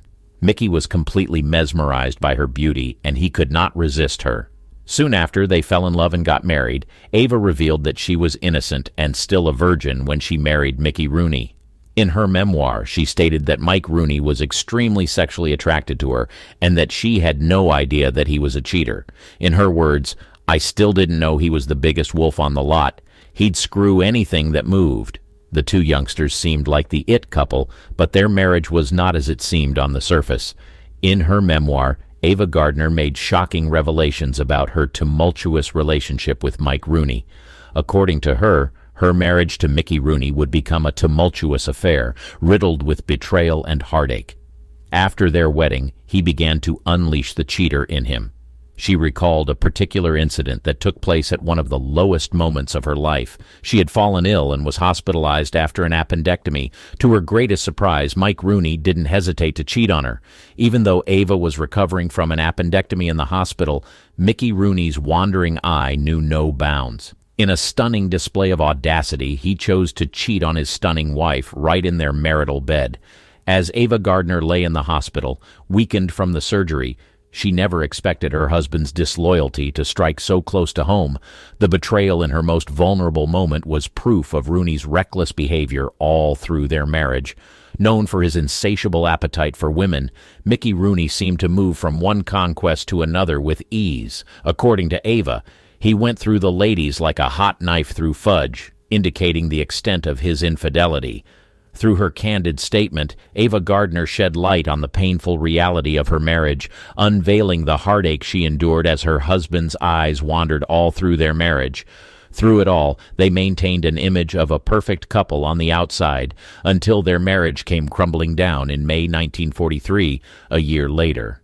Sadly, her tumultuous first marriage was only the beginning of a series of romantic relationships that would affect Ava Gardner in ways she never imagined. She never loved Howard Hughes. After her first marriage came to an end, the actress got into a relationship with Howard Hughes. She had genuinely given her heart to Mike Rooney, but she couldn't say the same for Howard Hughes. In her memoir, she revealed that she never loved Howard. She made it clear that she was appreciative of what he did for her mother, but she didn't like certain things about him. When her mother was dying, Howard paid for her medical care. This was a reflection of his kind heart, but there were some things about him that she just couldn't shake off. In her memoir, she alleged that Howard had prejudiced views and biased attitudes. In her words, Howard wouldn't piss on a black man to put him out if he was on fire. As surprising as this revelation was, Ava Gardner was just getting started. Her next revelation was about Artie Shaw, her second husband. She called Artie Shaw a bully. Her career was beginning to take off in the mid-1940s, and everything seemed to be going well. Then she met Artie Shaw. He seemed like the perfect man, but time would prove otherwise. As fate would have it, Ava's introduction to Artie came through a mutual friend, actress Frances Heflin, and it was an encounter that sparked a whirlwind romance. Artie had just returned from the Second World War, and he was riding the waves of fame as a celebrated band leader and composer. When they met, they looked like a match made in heaven. With his intelligence and charisma, Ava fell head over heels for him in no time. Their love blossomed, and after several months of dating, Ava took the leap and moved in with Artie. On a serene October day in 1945, the couple exchanged vows in a small ceremony at their Beverly Hills abode. Ava was 22 at the time, while Artie was 35 years old. Their age gap seemed to not be a problem, and their love certainly looked beautiful on the outside. Unfortunately, the fairy tale took a bitter turn once the confetti settled. Despite a longer courtship and living together before tying the knot, their marital bliss was short-lived, and the relationship began to unravel after the wedding bells had chimed. In the pages of her memoir, Ava Gardner would later lift the curtain on the truth behind her turbulent marriage. The Artie Shaw she thought she knew was not the man he appeared to be. Ava revealed that beneath Shaw's suave exterior lay a different side, a kind of bully who constantly belittled her, chipping away at her confidence and happiness. In her words, "He was another kind of bully, he was always putting me down." The revelation in her memoir was a shocking twist in the tale of their love story, unveiling a darker reality behind the glamorous facade of Hollywood's golden couple. Ava Gardner's revelation about Artie Shaw certainly came as a shock to a lot of people who thought their marriage was flawless, but what was even more surprising was what she did as a result of the pain that Artie Shaw put her through. She took an IQ test. Within the pages of her memoir, Ava Gardner would unveil something that she did while she was married to Artie Shaw. Despite the success she had amassed in Hollywood, Ava claimed that she found herself grappling with feelings of intellectual inadequacy when she was married to Artie Shaw. She claimed that she was so unhappy that she found herself indulging in vices. According to her, she was smoking 3 packs of Winstons a day and getting drunk constantly while she was married to Artie Shaw. In her words, "He had me convinced that I was completely stupid. I didn't have an enormous IQ, but I did have a high one." In her memoir, she revealed that her then-husband, Artie Shaw, said and did things that made her doubt herself. Ava felt intellectually overshadowed by Shaw's brilliance, which left her yearning for a way to measure her own intelligence. In search of validation, she decided to take an IQ test. The IQ test became a pivotal moment in Ava's life, as it revealed that her insecurities were unfounded. Her results indicated a high score, proving that she was more than just a woman with good looks. She possessed intelligence and wit that could rival the best. The revelation of her high IQ score was both empowering and liberating for Ava. After seeing the test result, her self-doubt was finally put to rest. The couple later got divorced on the 25th of October 1946. She claimed that Artie dumped her 1 week after their first anniversary for another woman. However, the end of her marriage to Artie Shaw would lead her to a man that she considered the love of her life, finding true love in a secret affair. When Frank Sinatra laid his eyes on Ava Gardner, he knew then and there that he wanted her for himself, but he was married at the time. Although he ended up leaving his wife for her, Ava Gardner revealed that she was unfaithful to Frank Sinatra. In the late 1940s, Ava Gardner's career was on the rise. She was making waves for her role in high-profile movies like The Hucksters and The Great Sinner. This was the period that she began to fall in love with renowned singer and actor Frank Sinatra. Ava and Frank Sinatra initially met while she was still married to her first husband, but nothing transpired between them until they met again in a party in 1949. Frank was still married to Grace Sinatra at the time, but their marriage was reportedly in shambles. It was said that Ava and Frank could not stay away from each other, so they began a secret love affair. They tried to be discreet, but the world soon found out about it.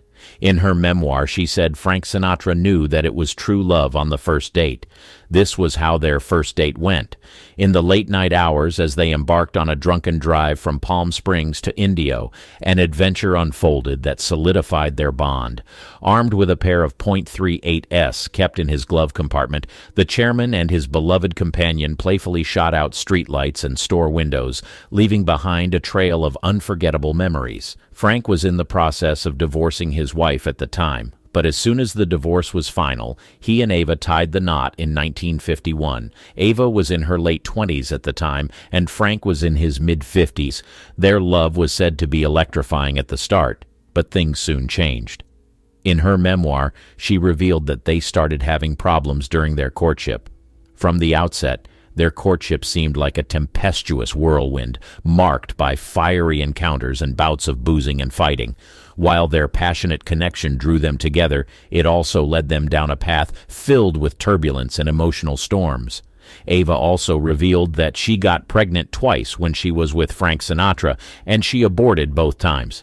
These heart-wrenching choices made amidst the strains of their relationship left an indelible mark on both of their lives.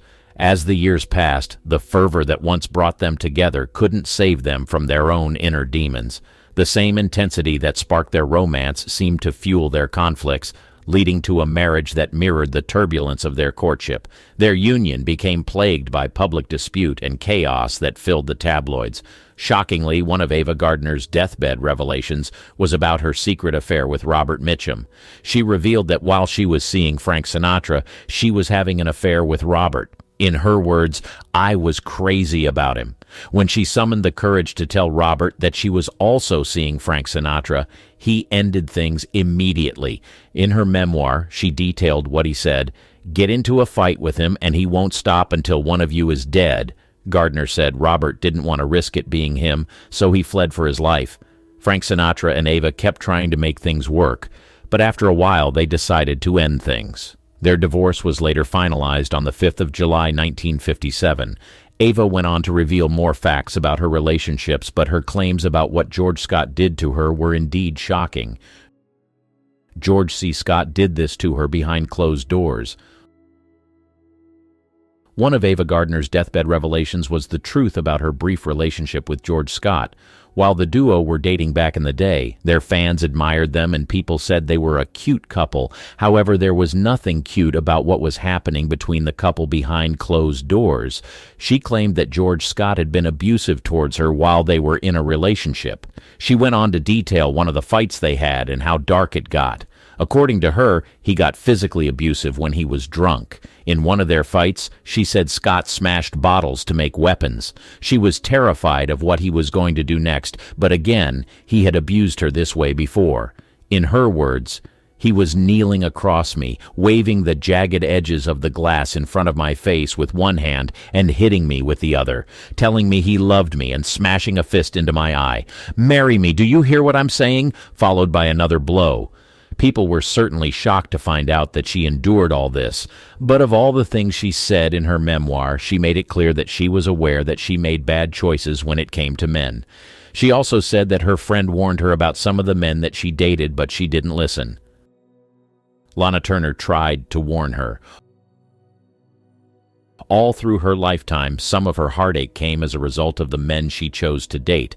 Perhaps if she listened to her best friend, things would have been different. Ava Gardner's best friend, Lana Turner, was also known to have attracted some of the most successful and influential men at the time. Interestingly, she was once romantically involved with some of the men that Ava Gardner was later involved with. She saw the different sides to these men, and she knew what they were capable of, so she didn't hesitate to advise Ava Gardner. When Ava Gardner told Lana about her decision to be with Frank Sinatra, Lana begged her not to go through with it.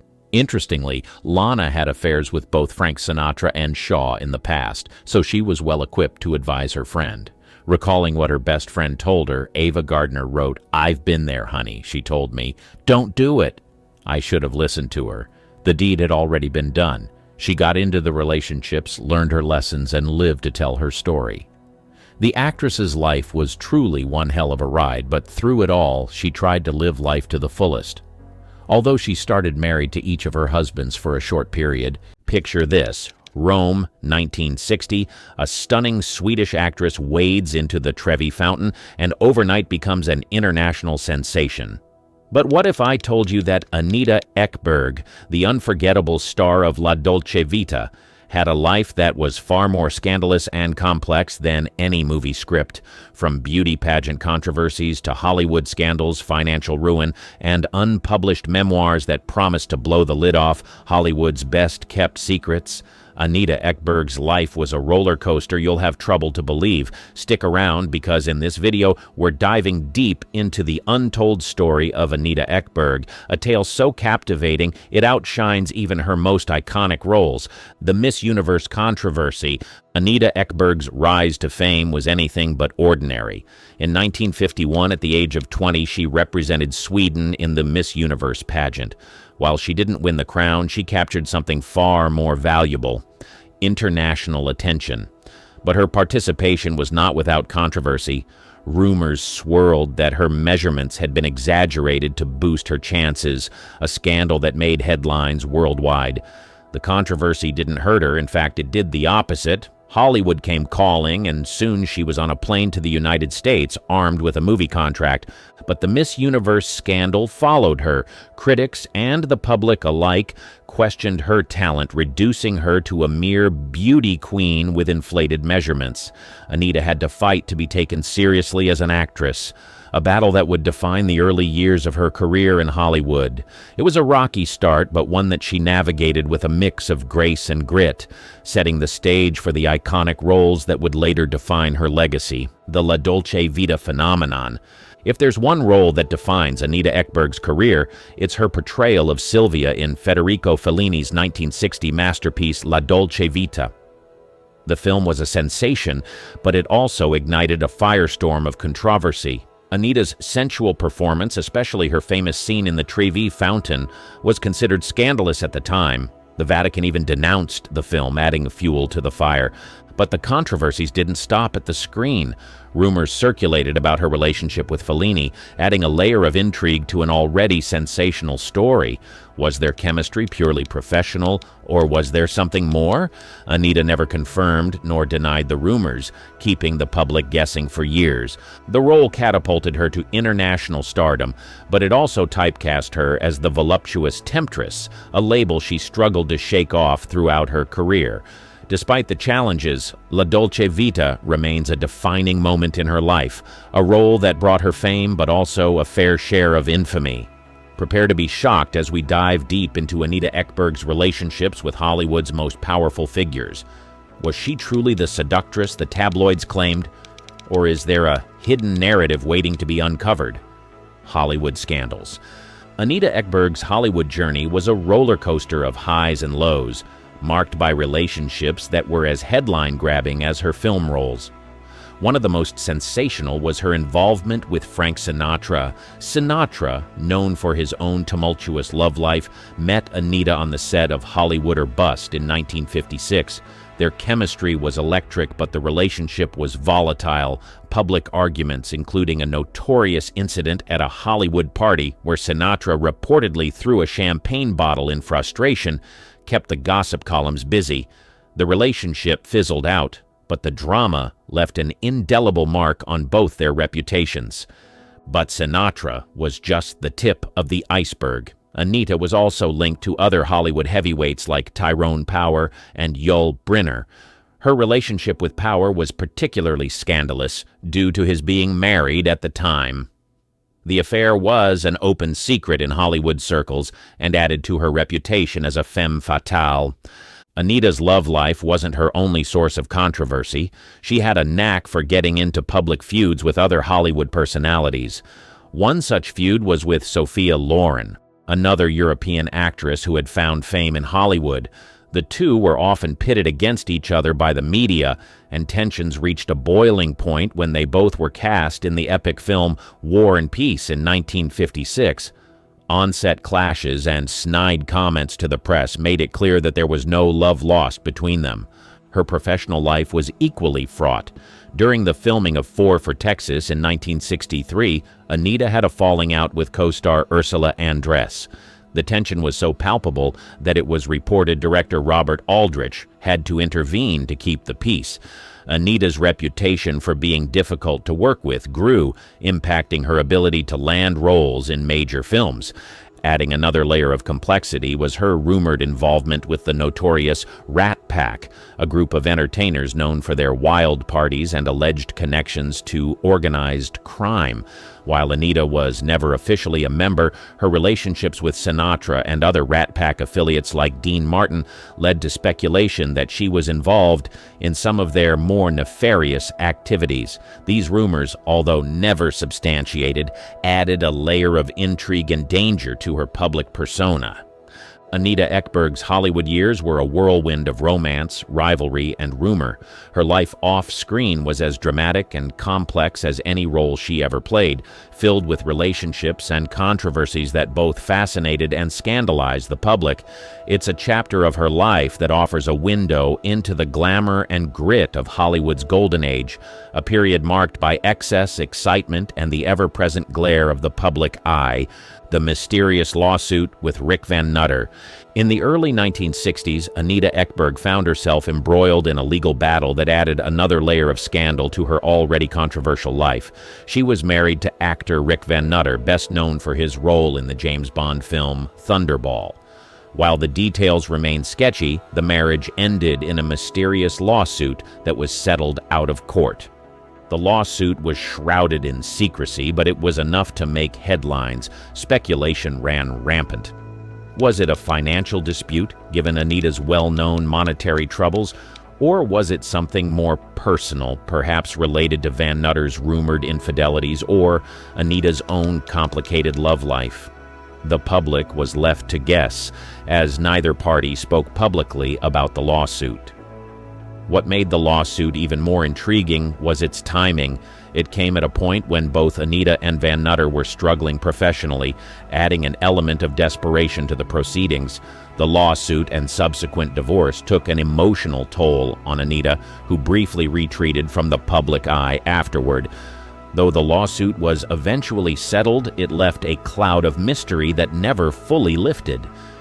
To this day, the details remain locked away, adding yet another enigmatic chapter to Anita Ekberg's tumultuous Hollywood saga. Are you ready to delve into the financial roller coaster that was Anita Ekberg's life, a tale so unbelievable it could be a Hollywood script in itself? Financial troubles. Anita Ekberg's life was a paradox. She was a global icon who found herself in financial ruin. By the late 1980s, the actress who had once commanded hefty paychecks for her roles found herself facing bankruptcy. The reasons were manifold: poor financial management, a series of failed investments, and costly legal battles that drained her resources. One of the most significant financial setbacks came in the form of a legal dispute with her former manager, who she accused of embezzlement. The case dragged on for years, consuming not only her finances but also her emotional well-being. Despite winning the case, the legal fees left her in a precarious financial state. Adding to her woes was a devastating house fire in 1997 at her villa in Italy, which destroyed valuable memorabilia from her career. The insurance payout was insufficient to cover the damages, plunging her further into debt. By the early 2000s, Anita was living in a care home in Italy, supported by financial contributions from fans and friends. It was a humbling end for a woman who had once been the epitome of glamour and success. Yet, even in her financial decline, Anita remained a dignified figure, rarely speaking publicly about her struggles. Did Anita Ekberg really choose to live her final years in Italy to escape the public eye, or were there darker forces at play? The Paparazzi showdown in Rome. In 1960, Anita Ekberg had a highly publicized altercation with paparazzi in Rome, an event that shocked the public and made headlines around the world. Frustrated by the constant invasion of her privacy, Anita took matters into her own hands in a dramatic fashion. Armed with a bow and arrows, she confronted photographers who were trying to take pictures of her at her villa. The incident escalated when she fired an arrow, narrowly missing one of the paparazzi. The event was widely covered in the media and added to her reputation as a tempestuous and unpredictable figure. It also sparked a debate about the ethics of paparazzi culture, which was gaining momentum during that period. The incident was so iconic that it was later referenced in Federico Fellini's film La Dolce Vita, in which Anita starred. This showdown with the paparazzi became a defining moment in her public persona, encapsulating the tension between her as a global icon and her desire for personal privacy. It also highlighted the darker side of fame, illustrating the lengths to which she had to go to defend her personal boundaries. The reclusive years in Italy. Anita Ekberg's decision to retreat to Italy in her later years was as mysterious as it was intriguing. She had always had a love affair with the country ever since her iconic role in La Dolce Vita, but her move was more than just a nostalgic return. Rumors circulated that Anita chose Italy to escape the prying eyes of Hollywood and the media, but there were also whispers of darker reasons. One such rumor was her alleged involvement with the Italian underworld, a claim that was never substantiated but added a layer of mystery to her reclusive life. Another speculation was her estrangement from her family in Sweden, which some claimed was the reason she sought solitude in Italy. Despite the rumors, Anita lived a relatively quiet life, far removed from the scandals and controversies that had once defined her. She was rarely seen in public and granted interviews even less frequently. Her secluded lifestyle fueled further speculations, including rumors about her health and well-being. Anita Ekberg passed away in 2015, but the enigma surrounding her final years remains. She left behind more questions than answers, adding another layer of complexity to her already multifaceted life. But wait, because we're about to explore the mystery of Anita Ekberg's unpublished memoirs. What secrets did she take to her grave? The unpublished memoirs. Anita Ekberg was a woman of many secrets, and perhaps the most tantalizing of them all are her unpublished memoirs. For years, it was rumored that Anita had been working on an autobiography that promised to reveal the inner workings of Hollywood, including scandals, affairs, and the dark underbelly of fame. But despite the buzz, the memoirs were never published. Why? The theories are endless. Some say that the manuscript was too controversial, filled with revelations that could tarnish the reputations of Hollywood's elite. Others speculate that Anita herself chose not to publish it, fearing the impact it could have on her own legacy. There are even rumors that the manuscript was destroyed in the 1997 fire at her Italian villa, lost forever to history. Whatever the reason, the absence of her memoirs leaves a gaping hole in our understanding of both Anita Ekberg and Hollywood's golden age. It's a missing puzzle piece in the enigmatic life of a woman who was as complex as she was captivating.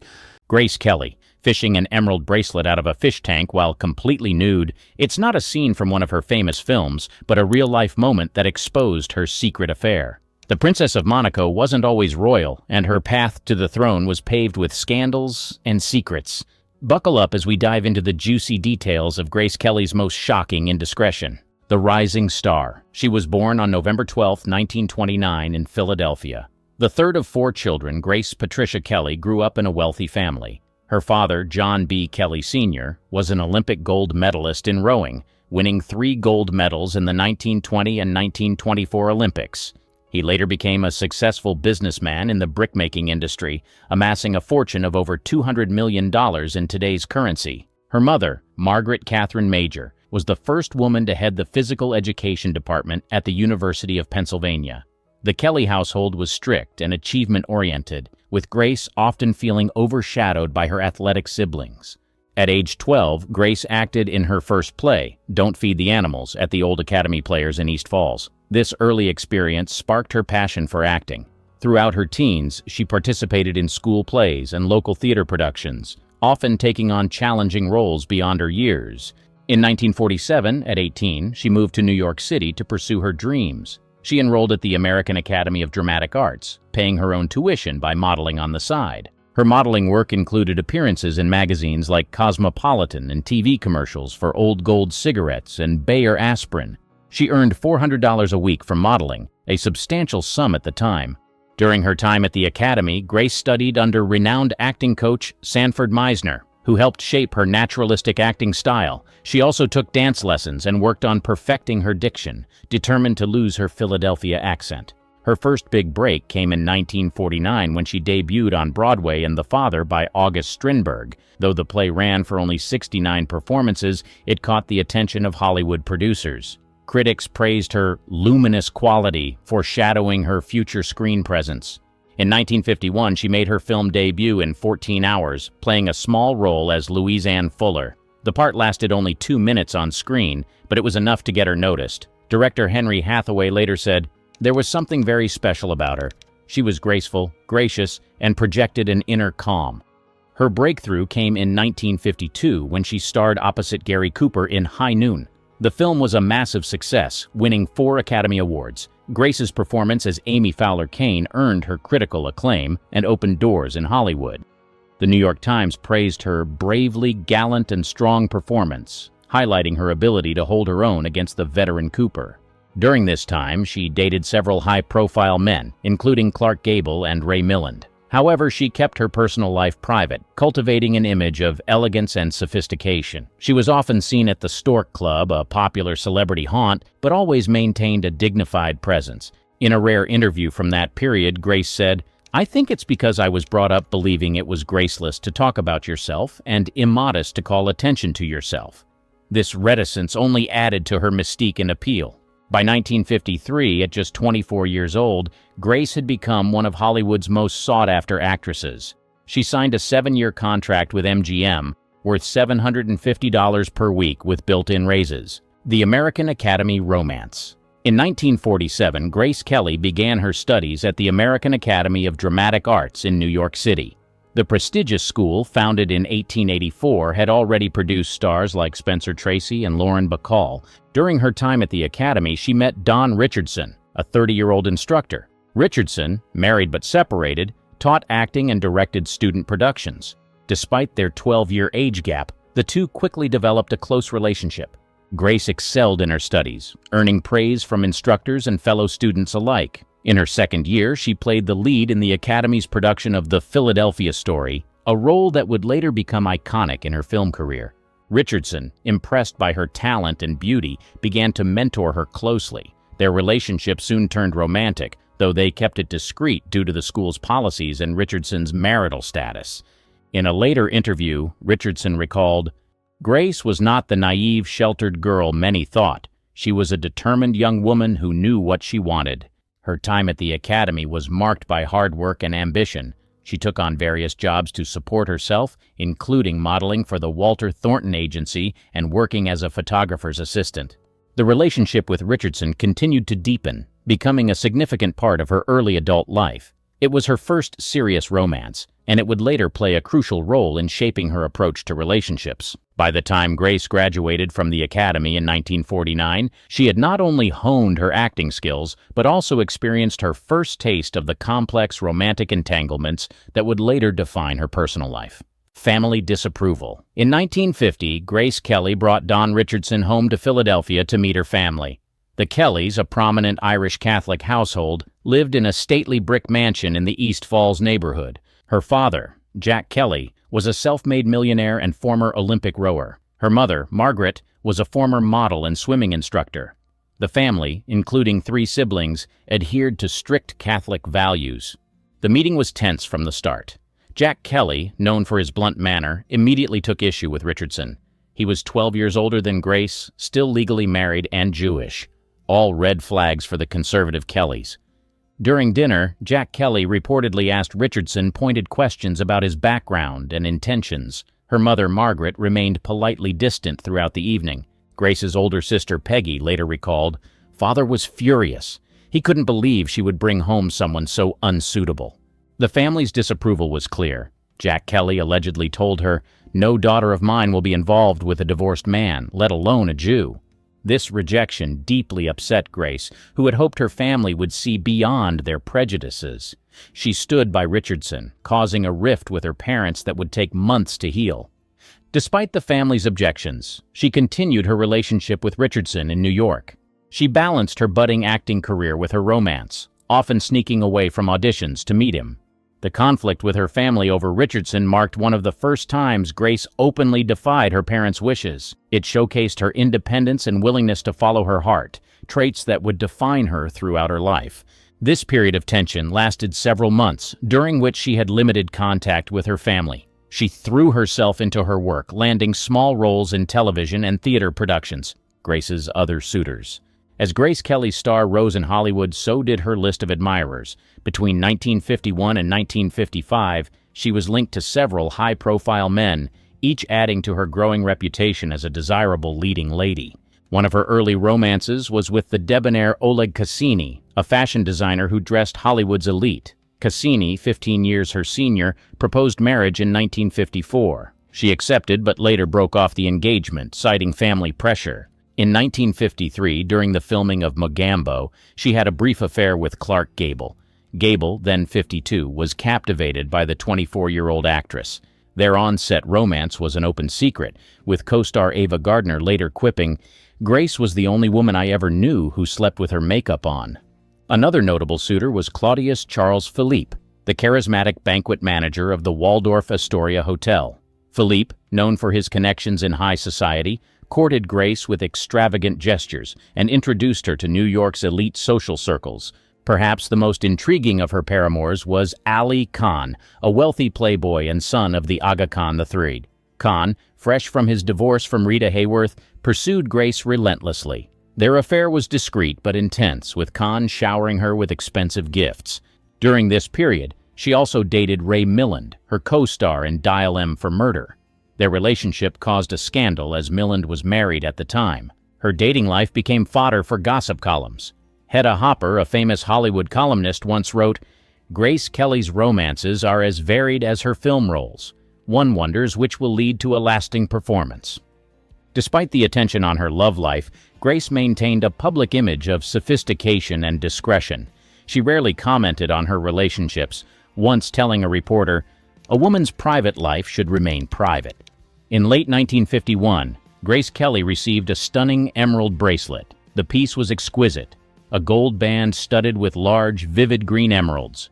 Its value was estimated at over $5,000, a small fortune at the time. The bracelet's origin became a subject of speculation. Many believed it was a gift from Ali Khan, known for his lavish presents to lovers. Khan had a habit of giving similar jewelry to his paramours, often recycling designs. Grace wore the bracelet sparingly, aware of its potential to spark gossip.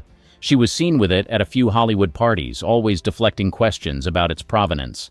During a fitting for High Noon in 1952, costume designer Edith Head noticed the bracelet. Head later recalled, "It was too opulent for a young actress's salary. I knew it must have come from an admirer." The bracelet became a secret symbol of her hidden romantic life. She kept it in a locked jewelry box in her apartment, away from prying eyes. In March 1952, Grace attended a charity gala wearing the bracelet. Gossip columnist Luella Parsons noted in her column, "Miss Kelly's new emerald bracelet caused quite a stir. One wonders who the generous benefactor might be." The jeweler who created the bracelet, wishing to remain anonymous, described it years later. "It was a custom piece designed to catch the light. Whoever commissioned it wanted to make a statement." Grace's close friend, actress Rita Gam, once asked about the bracelet. Grace reportedly smiled and said, "A lady never tells, darling." The fateful evening. On a crisp autumn evening in 1952, Grace Kelly invited Don Richardson to her New York apartment. She had just finished filming Mogambo and was back in the city for a brief stay. The apartment, located on East 66th Street, was a small but elegantly furnished one-bedroom. She had decorated it herself, mixing antiques with modern pieces. Richardson arrived around 8 p.m., bringing a bottle of champagne to celebrate Grace's recent success. The couple had been seeing each other less frequently due to her busy filming schedule. Grace greeted him wearing a simple black dress, her hair loose around her shoulders. What caught Richardson's eye, however, was the emerald bracelet glinting on her wrist. The evening began pleasantly. They shared a light dinner Grace had prepared, a salad and cold chicken, a recipe she'd learned from her mother. After dinner, they moved to the small living room. She put on a record, Frank Sinatra's "I've Got You Under My Skin," and poured more champagne. As they talked, Grace seemed distracted, frequently touching the emerald bracelet. Richardson later recalled, "She kept fiddling with it, almost nervously." Around 10 p.m., she excused herself to change. When she returned, she was wearing nothing but the emerald bracelet. This bold move was uncharacteristic of the usually reserved Grace. The confrontation. Richardson, who had been in a relationship with Kelly for several months, noticed a distinctive emerald bracelet she was wearing. He recognized it as similar to one he had seen on another woman at a party. That woman had mentioned it was a gift from Ali Khan, a well-known playboy and international socialite. When Richardson questioned Kelly about the bracelet's origin, she was unable to provide a satisfactory explanation. This led to a heated discussion about their relationship and Kelly's involvement with other men, particularly Ali Khan. The confrontation resulted in the end of Kelly and Richardson's relationship. Richardson, feeling betrayed, broke things off with Kelly. Grace's primary concern following the breakup was likely protecting her public image and burgeoning career. As a rising star in Hollywood, she was acutely aware of the potential damage that personal scandals could cause. In the days and weeks following the incident, Grace continued her work in Hollywood without any public hint of personal turmoil. She maintained her carefully cultivated image of elegance and purity, which was crucial to her appeal as an actress. The bracelet incident, while significant in her personal life, did not impact her professional trajectory. Grace's career continued to flourish, suggesting that she was adept at separating her private affairs from her public persona. Hollywood Ascent. In the wake of the bracelet incident, Grace Kelly threw herself into her work. 1953 saw her star rise meteorically in Hollywood, transforming her from a promising newcomer to a bona fide A-list celebrity. Her performance in Mogambo alongside Clark Gable and Ava Gardner earned her first Academy Award nomination for Best Supporting Actress. The film, directed by John Ford, was a romantic adventure set in Africa. It grossed over $8 million at the box office, a substantial sum for the time. On set, director John Ford praised Grace's professionalism. "She's always prepared, always on time," he told reporters. A director's dream. Ford, known for his gruff demeanor, rarely gave such effusive praise, making his words all the more impactful in Hollywood circles. In rapid succession, she appeared in 5 films in 1954, an incredible feat that demonstrated her work ethic and versatility as an actress. Dial M for Murder, directed by Alfred Hitchcock, was her first collaboration with the master of suspense. The Thriller, in which she played a woman marked for murder by her husband, made $2.7 million domestically. Hitchcock was impressed by Grace's ability to project vulnerability and strength simultaneously. Rear Window, another Hitchcock classic, followed. Her chemistry with James Stewart was palpable, and the film earned $5.3 million at the box office. Her character, Lisa Fremont, became a fashion icon, with women across America clamoring to emulate her elegant style. Edith Head, the costume designer, said, "Never have I worked with someone who knew so instinctively what worked for her on screen." The country girl proved to be Grace's defining role. Playing against type as Georgie Elgin, the dowdy wife of an alcoholic, she stunned critics and audiences alike. To prepare for the role, she spent time observing the wives of alcoholics in support groups, bringing a raw authenticity to her performance. Variety praised her eloquent portrayal, calling it a tour de force. The film grossed $6.5 million, impressive for a dramatic piece without action or adventure elements. On March 30th, 1955, she won the Academy Award for Best Actress for The Country Girl. At 25, she was one of the youngest winners in that category. The ceremony, held at the RKO Pantages Theater in Hollywood, was a star-studded affair. She beat out stiff competition, including Judy Garland, who many had considered the favorite for A Star is Born. In her acceptance speech, Grace said, "The thrill of this moment keeps me from saying what I really feel." The audience gave her a standing ovation that lasted nearly a full minute. Behind the scenes, she worked tirelessly. She often spent 14-hour days on set, followed by hours memorizing lines for her next role. She was known to arrive on set before dawn, often beating the crew to prepare for her scenes. By the end of 1955, Grace had become one of Hollywood's highest-paid actresses, commanding $100,000 per film. This put her in the same league as established stars like Marilyn Monroe and Elizabeth Taylor. She had also successfully buried any whispers of scandal, her public image untarnished by her private affairs. In just 3 years, she had gone from a relative unknown to an Oscar-winning superstar, setting the stage for what many expected to be a long and illustrious career in cinema. The Hitchcock years and royal destiny. In 1955, Grace Kelly's collaboration with Alfred Hitchcock reached its peak with To Catch a Thief. Filmed on the French Riviera, it grossed $8.75 million worldwide. The film's success was due in large part to the chemistry between Grace and her co-star, Cary Grant. Hitchcock utilized the stunning locations and her elegance to create a visually sumptuous film that audiences flocked to see. Hitchcock praised Grace's acting, saying, "She's the only actress I've worked with who has a complete understanding of the frame." This high praise from the notoriously perfectionist director spoke volumes about her technical skill and screen presence. Hitchcock would later admit that Grace was his favorite actress to work with, citing her intelligence and ability to take direction. During the Cannes Film Festival in May 1955, Grace met Prince Rainier III of Monaco. The meeting, arranged by Olivia de Havilland, lasted only 15 minutes, but would change the course of her life. She was in Cannes to promote To Catch a Thief and represent the U.S. delegation at the festival. The brief encounter with Rainier was initially seen as nothing more than a photo opportunity. In December, Rainier visited the U.S. on a tour to bolster American support for his small principality. He reconnected with Grace in Philadelphia, where he was a guest at the Kelly family home. After just 3 days, Rainier proposed to her with a Cartier engagement ring featuring a 10.47-carat emerald-cut diamond. The whirlwind romance caught the public's imagination, with newspapers dubbing it a real-life fairy tale. MGM, seeing a publicity opportunity, agreed to pay the $2 million dowry demanded by Monaco. They also negotiated to film the wedding, resulting in the documentary The Wedding in Monaco. This savvy move by the studio turned what could have been a loss, Grace leaving acting, into a publicity coup. Her last film, High Society, wrapped in January 1956. A musical remake of The Philadelphia Story, it co-starred Bing Crosby and Frank Sinatra. The film would gross $13 million, becoming her highest-grossing picture. It was a bittersweet experience for her, knowing it would be her final Hollywood role. On April 18, 1956, Grace Kelly married Prince Rainier in a lavish ceremony watched by an estimated 30 million television viewers. The event was dubbed the Wedding of the Century by the press.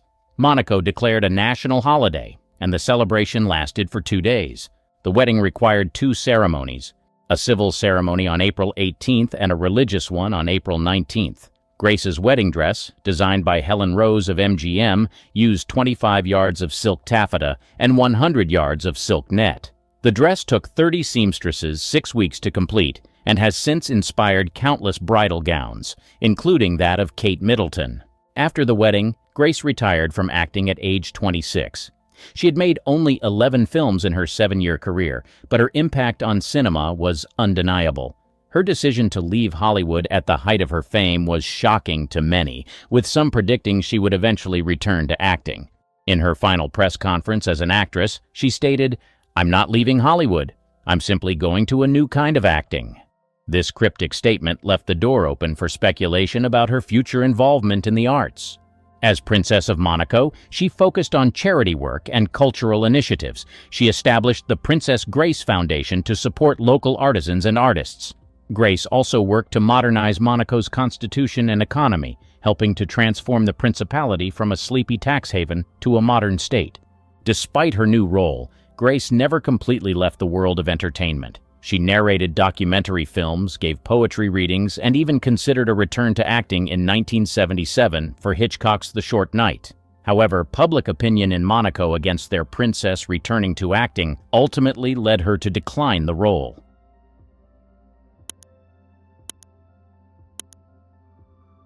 In the puzzling world of the 1960s cinema, amidst psychedelic hues and cultural revolutions, emerged a face that would both captivate and mystify the world: Ua Olin. A Swedish siren whose journey from a small town to the dizzying heights of Hollywood reads like a script from the very films she starred in. It was 1968, the year that reshaped Hollywood, when Ua Olin, barely 18, stepped into a role that would etch her name in the annals of film history. Candy, a film that flirted with controversy and seduced the era's rebellious spirit, became the vortex that pulled Olin into a whirlwind of fame. But behind the camera's adoring gaze and the bright lights of stardom lay a path less seen, filled with twists and turns that led to her sudden, almost ghost-like disappearance from the silver screen.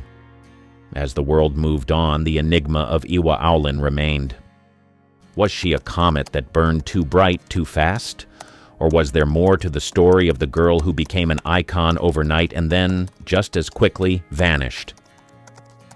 This is a journey back in time, a search for the untold story of Ua Olin, the star of Candy, whose life off-screen remained shrouded in mystery.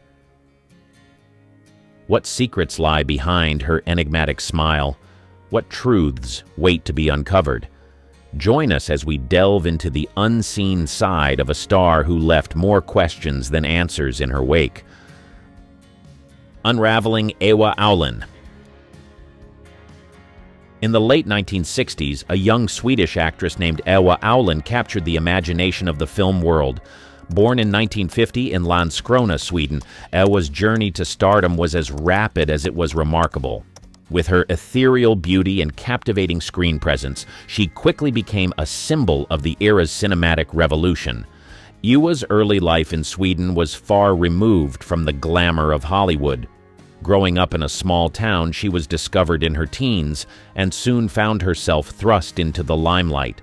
Her natural talent and striking looks caught the attention of filmmakers, and it wasn't long before she was on her way to becoming an international sensation.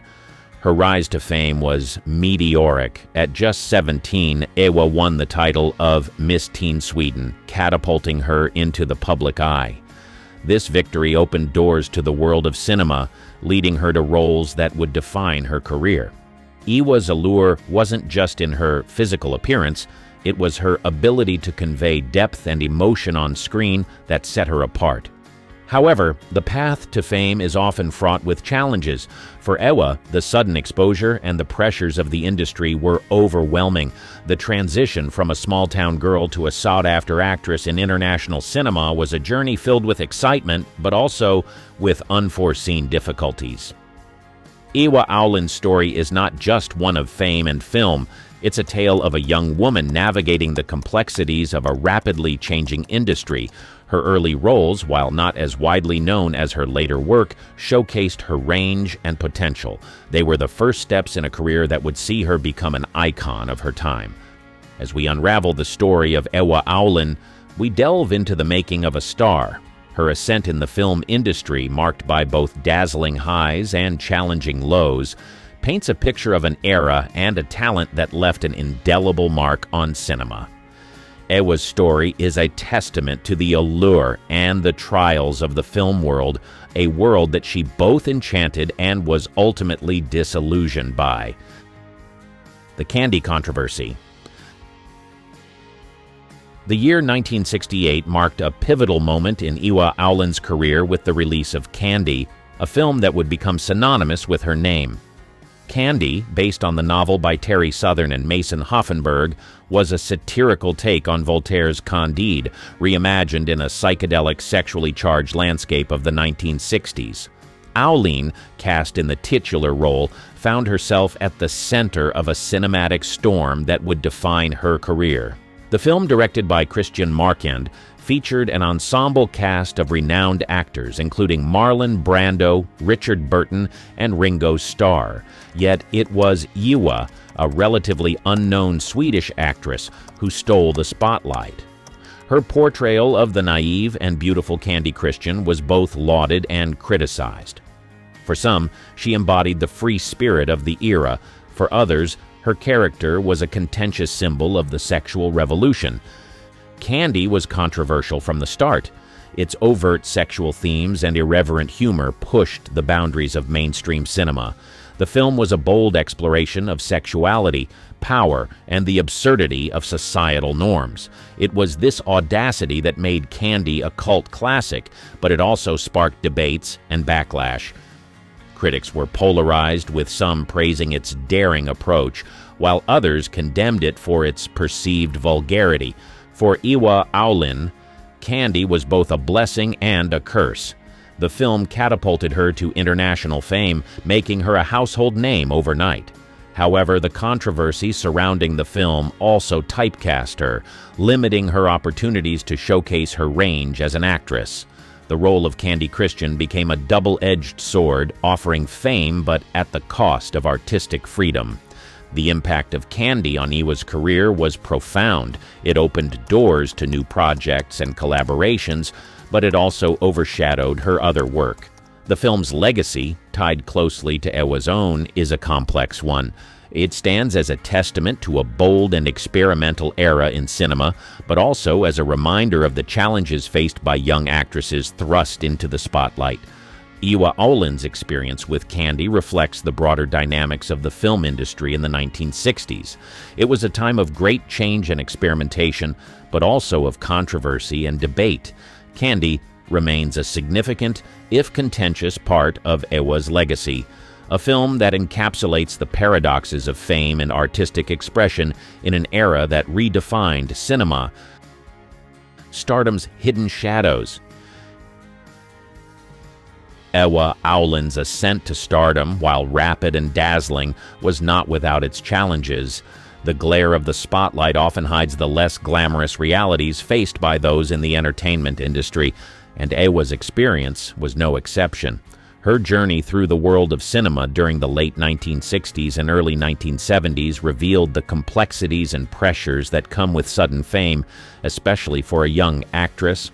After Candy, Ua found herself navigating a film industry that was both enamored by her charm and indifferent to her aspirations as an artist.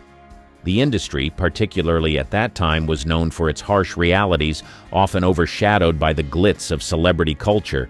Young actors, especially women, faced immense pressure to conform to certain roles and expectations. Ua, with her ethereal beauty and European allure, was often typecast, limiting her ability to explore diverse and challenging roles. The psychological toll of this typecasting and the relentless pace of the industry began to weigh on Ua. The transition from a teenager in Sweden to an international film star was a whirlwind that left little room for personal growth or reflection.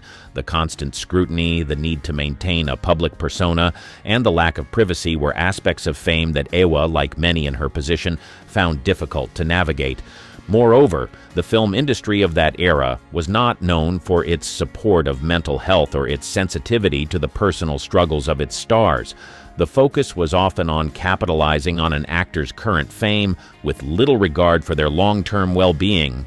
This environment could be particularly challenging for someone as young and inexperienced as Ua was at the time. Ua's story is reflective of the broader experience of many young actors thrust into the limelight. The hidden shadows of stardom, the loneliness, the typecasting, the pressure to maintain a certain image are often overlooked in the narratives of glamour and success. Ua Olin's journey through the highs and lows of fame provides a poignant insight into the often unseen challenges faced by those in the world of cinema. Her experiences during this period highlight the need for a more supportive and understanding industry, one that recognizes the human element behind the screen. Ua's career, marked by both remarkable achievements and personal struggles, serves as a reminder of the complex reality that lies beneath the surface of stardom. Beyond the spotlight.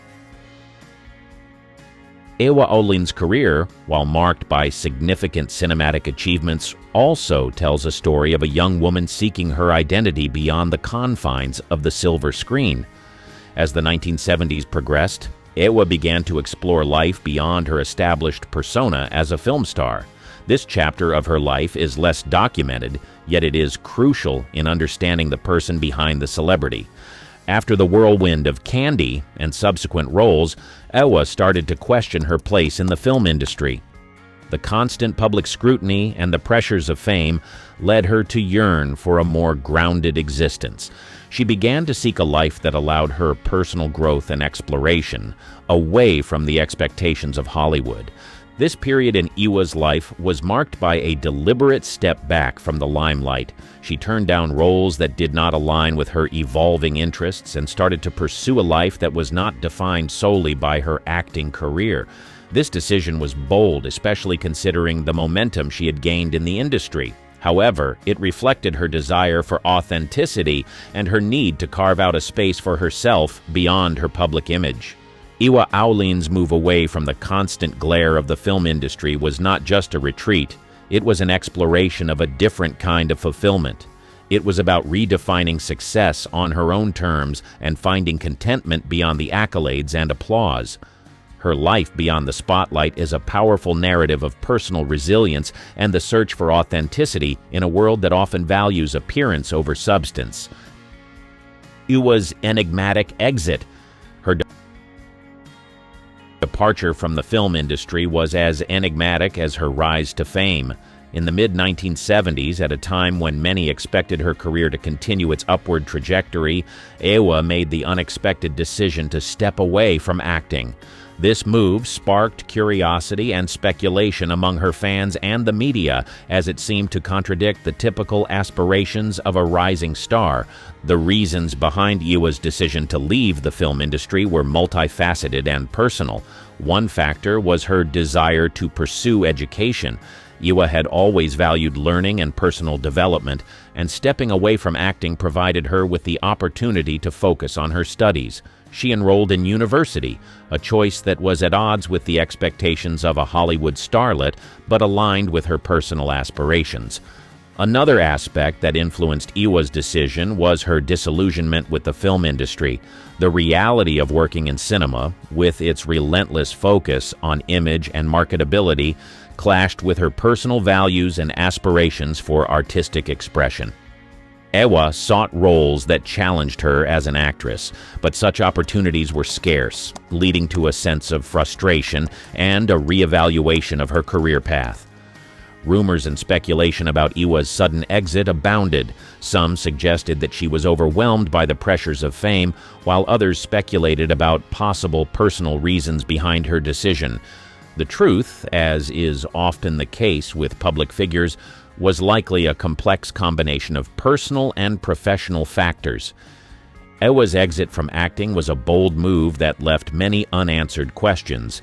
It was a decision that reflected her desire for autonomy and her willingness to forge a path that diverged from the expectations of the entertainment industry. Her departure from the film world marked the end of a significant chapter in her life, but also the beginning of a new journey of self-discovery and fulfillment. Ua Olin's enigmatic exit from the film industry remains a fascinating aspect of her story. It speaks to the challenges faced by young actors in navigating fame and highlights the courage it takes to make unconventional choices in pursuit of personal authenticity. Her departure from acting is a reminder of the often unseen struggles of those in the limelight and the complex realities behind the facade of celebrity. Lesser-known roles. Ua Olin's filmography, while often overshadowed by her role in Candy, includes a variety of lesser-known works that showcase her range and depth as an actress. These roles, though not as widely recognized, offer a glimpse into her versatility and her willingness to explore diverse characters and themes. One such film is Death Laid an Egg, a unique blend of giallo and science fiction genres. In this avant-garde Italian thriller, Ua played Gabrielle, a character entangled in a complex plot involving love, murder, and genetic engineering. Her performance in this unconventional film demonstrated her ability to adapt to challenging and unconventional roles, far removed from the innocence of Candy Christian. Another notable but less discussed role of Ua's was in The Double Bed, a dramatic exploration of marital strife and infidelity. In this film, Ua portrayed a young woman caught in a tumultuous relationship, showcasing her capacity to convey deep emotional turmoil and vulnerability. Her performance was a departure from her more whimsical roles, revealing a more serious and introspective side of her acting abilities. Ua also appeared in Microscopic Liquid Subway to Oblivion, a film that delved into the dark and surreal aspects of drug addiction. Her role in this film was a stark contrast to her previous characters, as it required a portrayal of the gritty and harrowing realities of substance abuse. This role was a testament to her willingness to tackle difficult and controversial subjects, further highlighting her range as an actress. In addition to these films, Ua took on roles in various European productions, each presenting different challenges and opportunities for artistic expression. These roles, though not as celebrated as her work in Candy, were crucial in shaping her career and artistic journey. They allowed her to experiment with different genres and character types, broadening her experience and skills as an actress. Ua's lesser-known roles are essential in understanding her as an actress and an artist. They demonstrate her desire to push boundaries and explore the complexities of human experience through her craft. These roles also reflect the diverse opportunities and challenges she faced in the film industry, shaping her path as an actress. While these roles did not garner the same level of fame as Candy, they are integral to Ua Olin's legacy. They showcase a side of her talent that is often overlooked, but is equally deserving of recognition and appreciation. Her performances in these lesser-known films are a testament to her versatility and commitment to her craft, offering a more nuanced view of her abilities and contributions to cinema. The truth behind Ua Olin rumors. Ua Olin's rise to fame was accompanied by a swirl of rumors and speculations, some of which have persisted over the years. This chapter aims to shed light on these rumors, separating fact from fiction and providing a clearer picture of Ua's life and career. One of the most persistent rumors about Ua Olin was that her departure from the film industry was due to a nervous breakdown. This speculation was fueled by her sudden disappearance from the public eye and the demanding nature of her early career. However, this rumor lacks substantial evidence. Ua's decision to leave acting was more about seeking personal fulfillment and education rather than a result of mental health issues. Her choice was a conscious and deliberate move towards a different path in life, driven by her own desires and aspirations. Another rumor that circulated was regarding Ua's relationships with high-profile figures in the entertainment industry. Tabloids often linked her romantically with various co-stars and directors. While it's common for actors to be subject to such gossip, in Ua's case, these stories were more fiction than reality. Ua maintained a level of professionalism in her work that kept her personal and professional lives separate. Most of these rumored relationships were either exaggerated or entirely fabricated by the media. There were also rumors about Ua being difficult to work with on set. These stories portrayed her as temperamental and demanding. However, colleagues and directors who worked with Ua often spoke of her as a dedicated and hard-working actress. The narrative of her being a difficult star seems to be a classic case of misunderstanding and misrepresentation, a not uncommon occurrence in the film industry, especially for young actresses. Ua's life post-Hollywood also became a subject of speculation. Rumors ranged from her living a reclusive life to her completely abandoning her past as an actress. The truth is more mundane and relatable.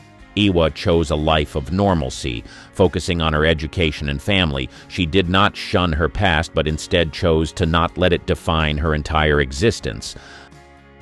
A legacy revisited. Ua Olin's legacy in the film industry, though brief, left an indelible mark on the cinematic landscape of the 1960s and 70s. Her departure from acting did not diminish the impact she had made, particularly with her role in Candy. Over the years, her work, especially in this iconic film, has been revisited and re-evaluated, gaining her a new generation of admirers.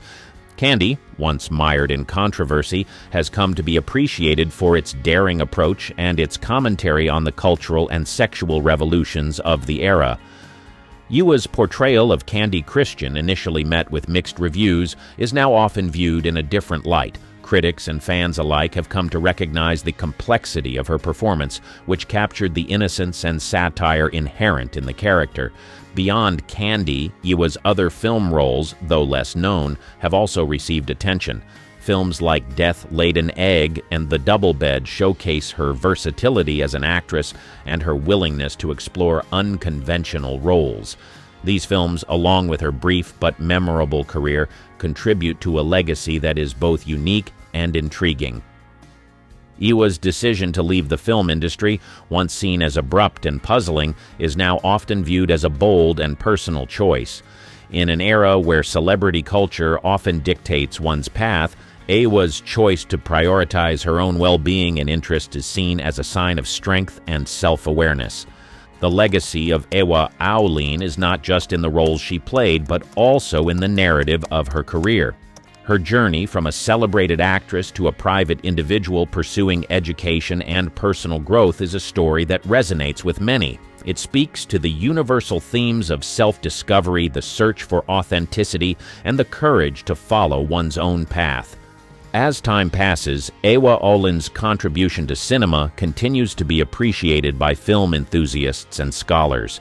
Her work remains a testament to a time of experimentation and change in the film industry, and her story is a reminder of the human aspect behind the glamour of the silver screen. Ua's legacy, both on and off the screen, continues to inspire and captivate audiences, making her a lasting figure in the history of film. Ua today, the untold story. After leaving the film industry, Ua chose a life away from the limelight, focusing on personal pursuits and a quieter existence. This shift has led to much curiosity about her current life and activities. Ua's decision to step back from public life was a deliberate one, reflecting her desire for normalcy and privacy.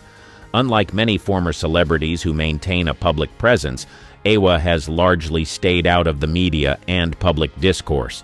This choice has naturally led to speculation and interest in her current whereabouts and activities. Despite her withdrawal from public life, Ua occasionally resurfaces in media reports or interviews, providing glimpses into her life after fame. These rare appearances have revealed that she pursued education and focused on family life, embracing roles far removed from her former celebrity status. The lack of extensive public information about Ua's current life has led to a sense of mystery surrounding her. Fans and film historians often express curiosity about her post-Hollywood journey, wondering how she has navigated life after fame.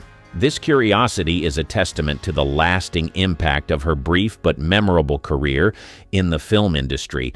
Ua Olin's story today is a narrative of choice and the pursuit of a life defined by personal values rather than public expectations.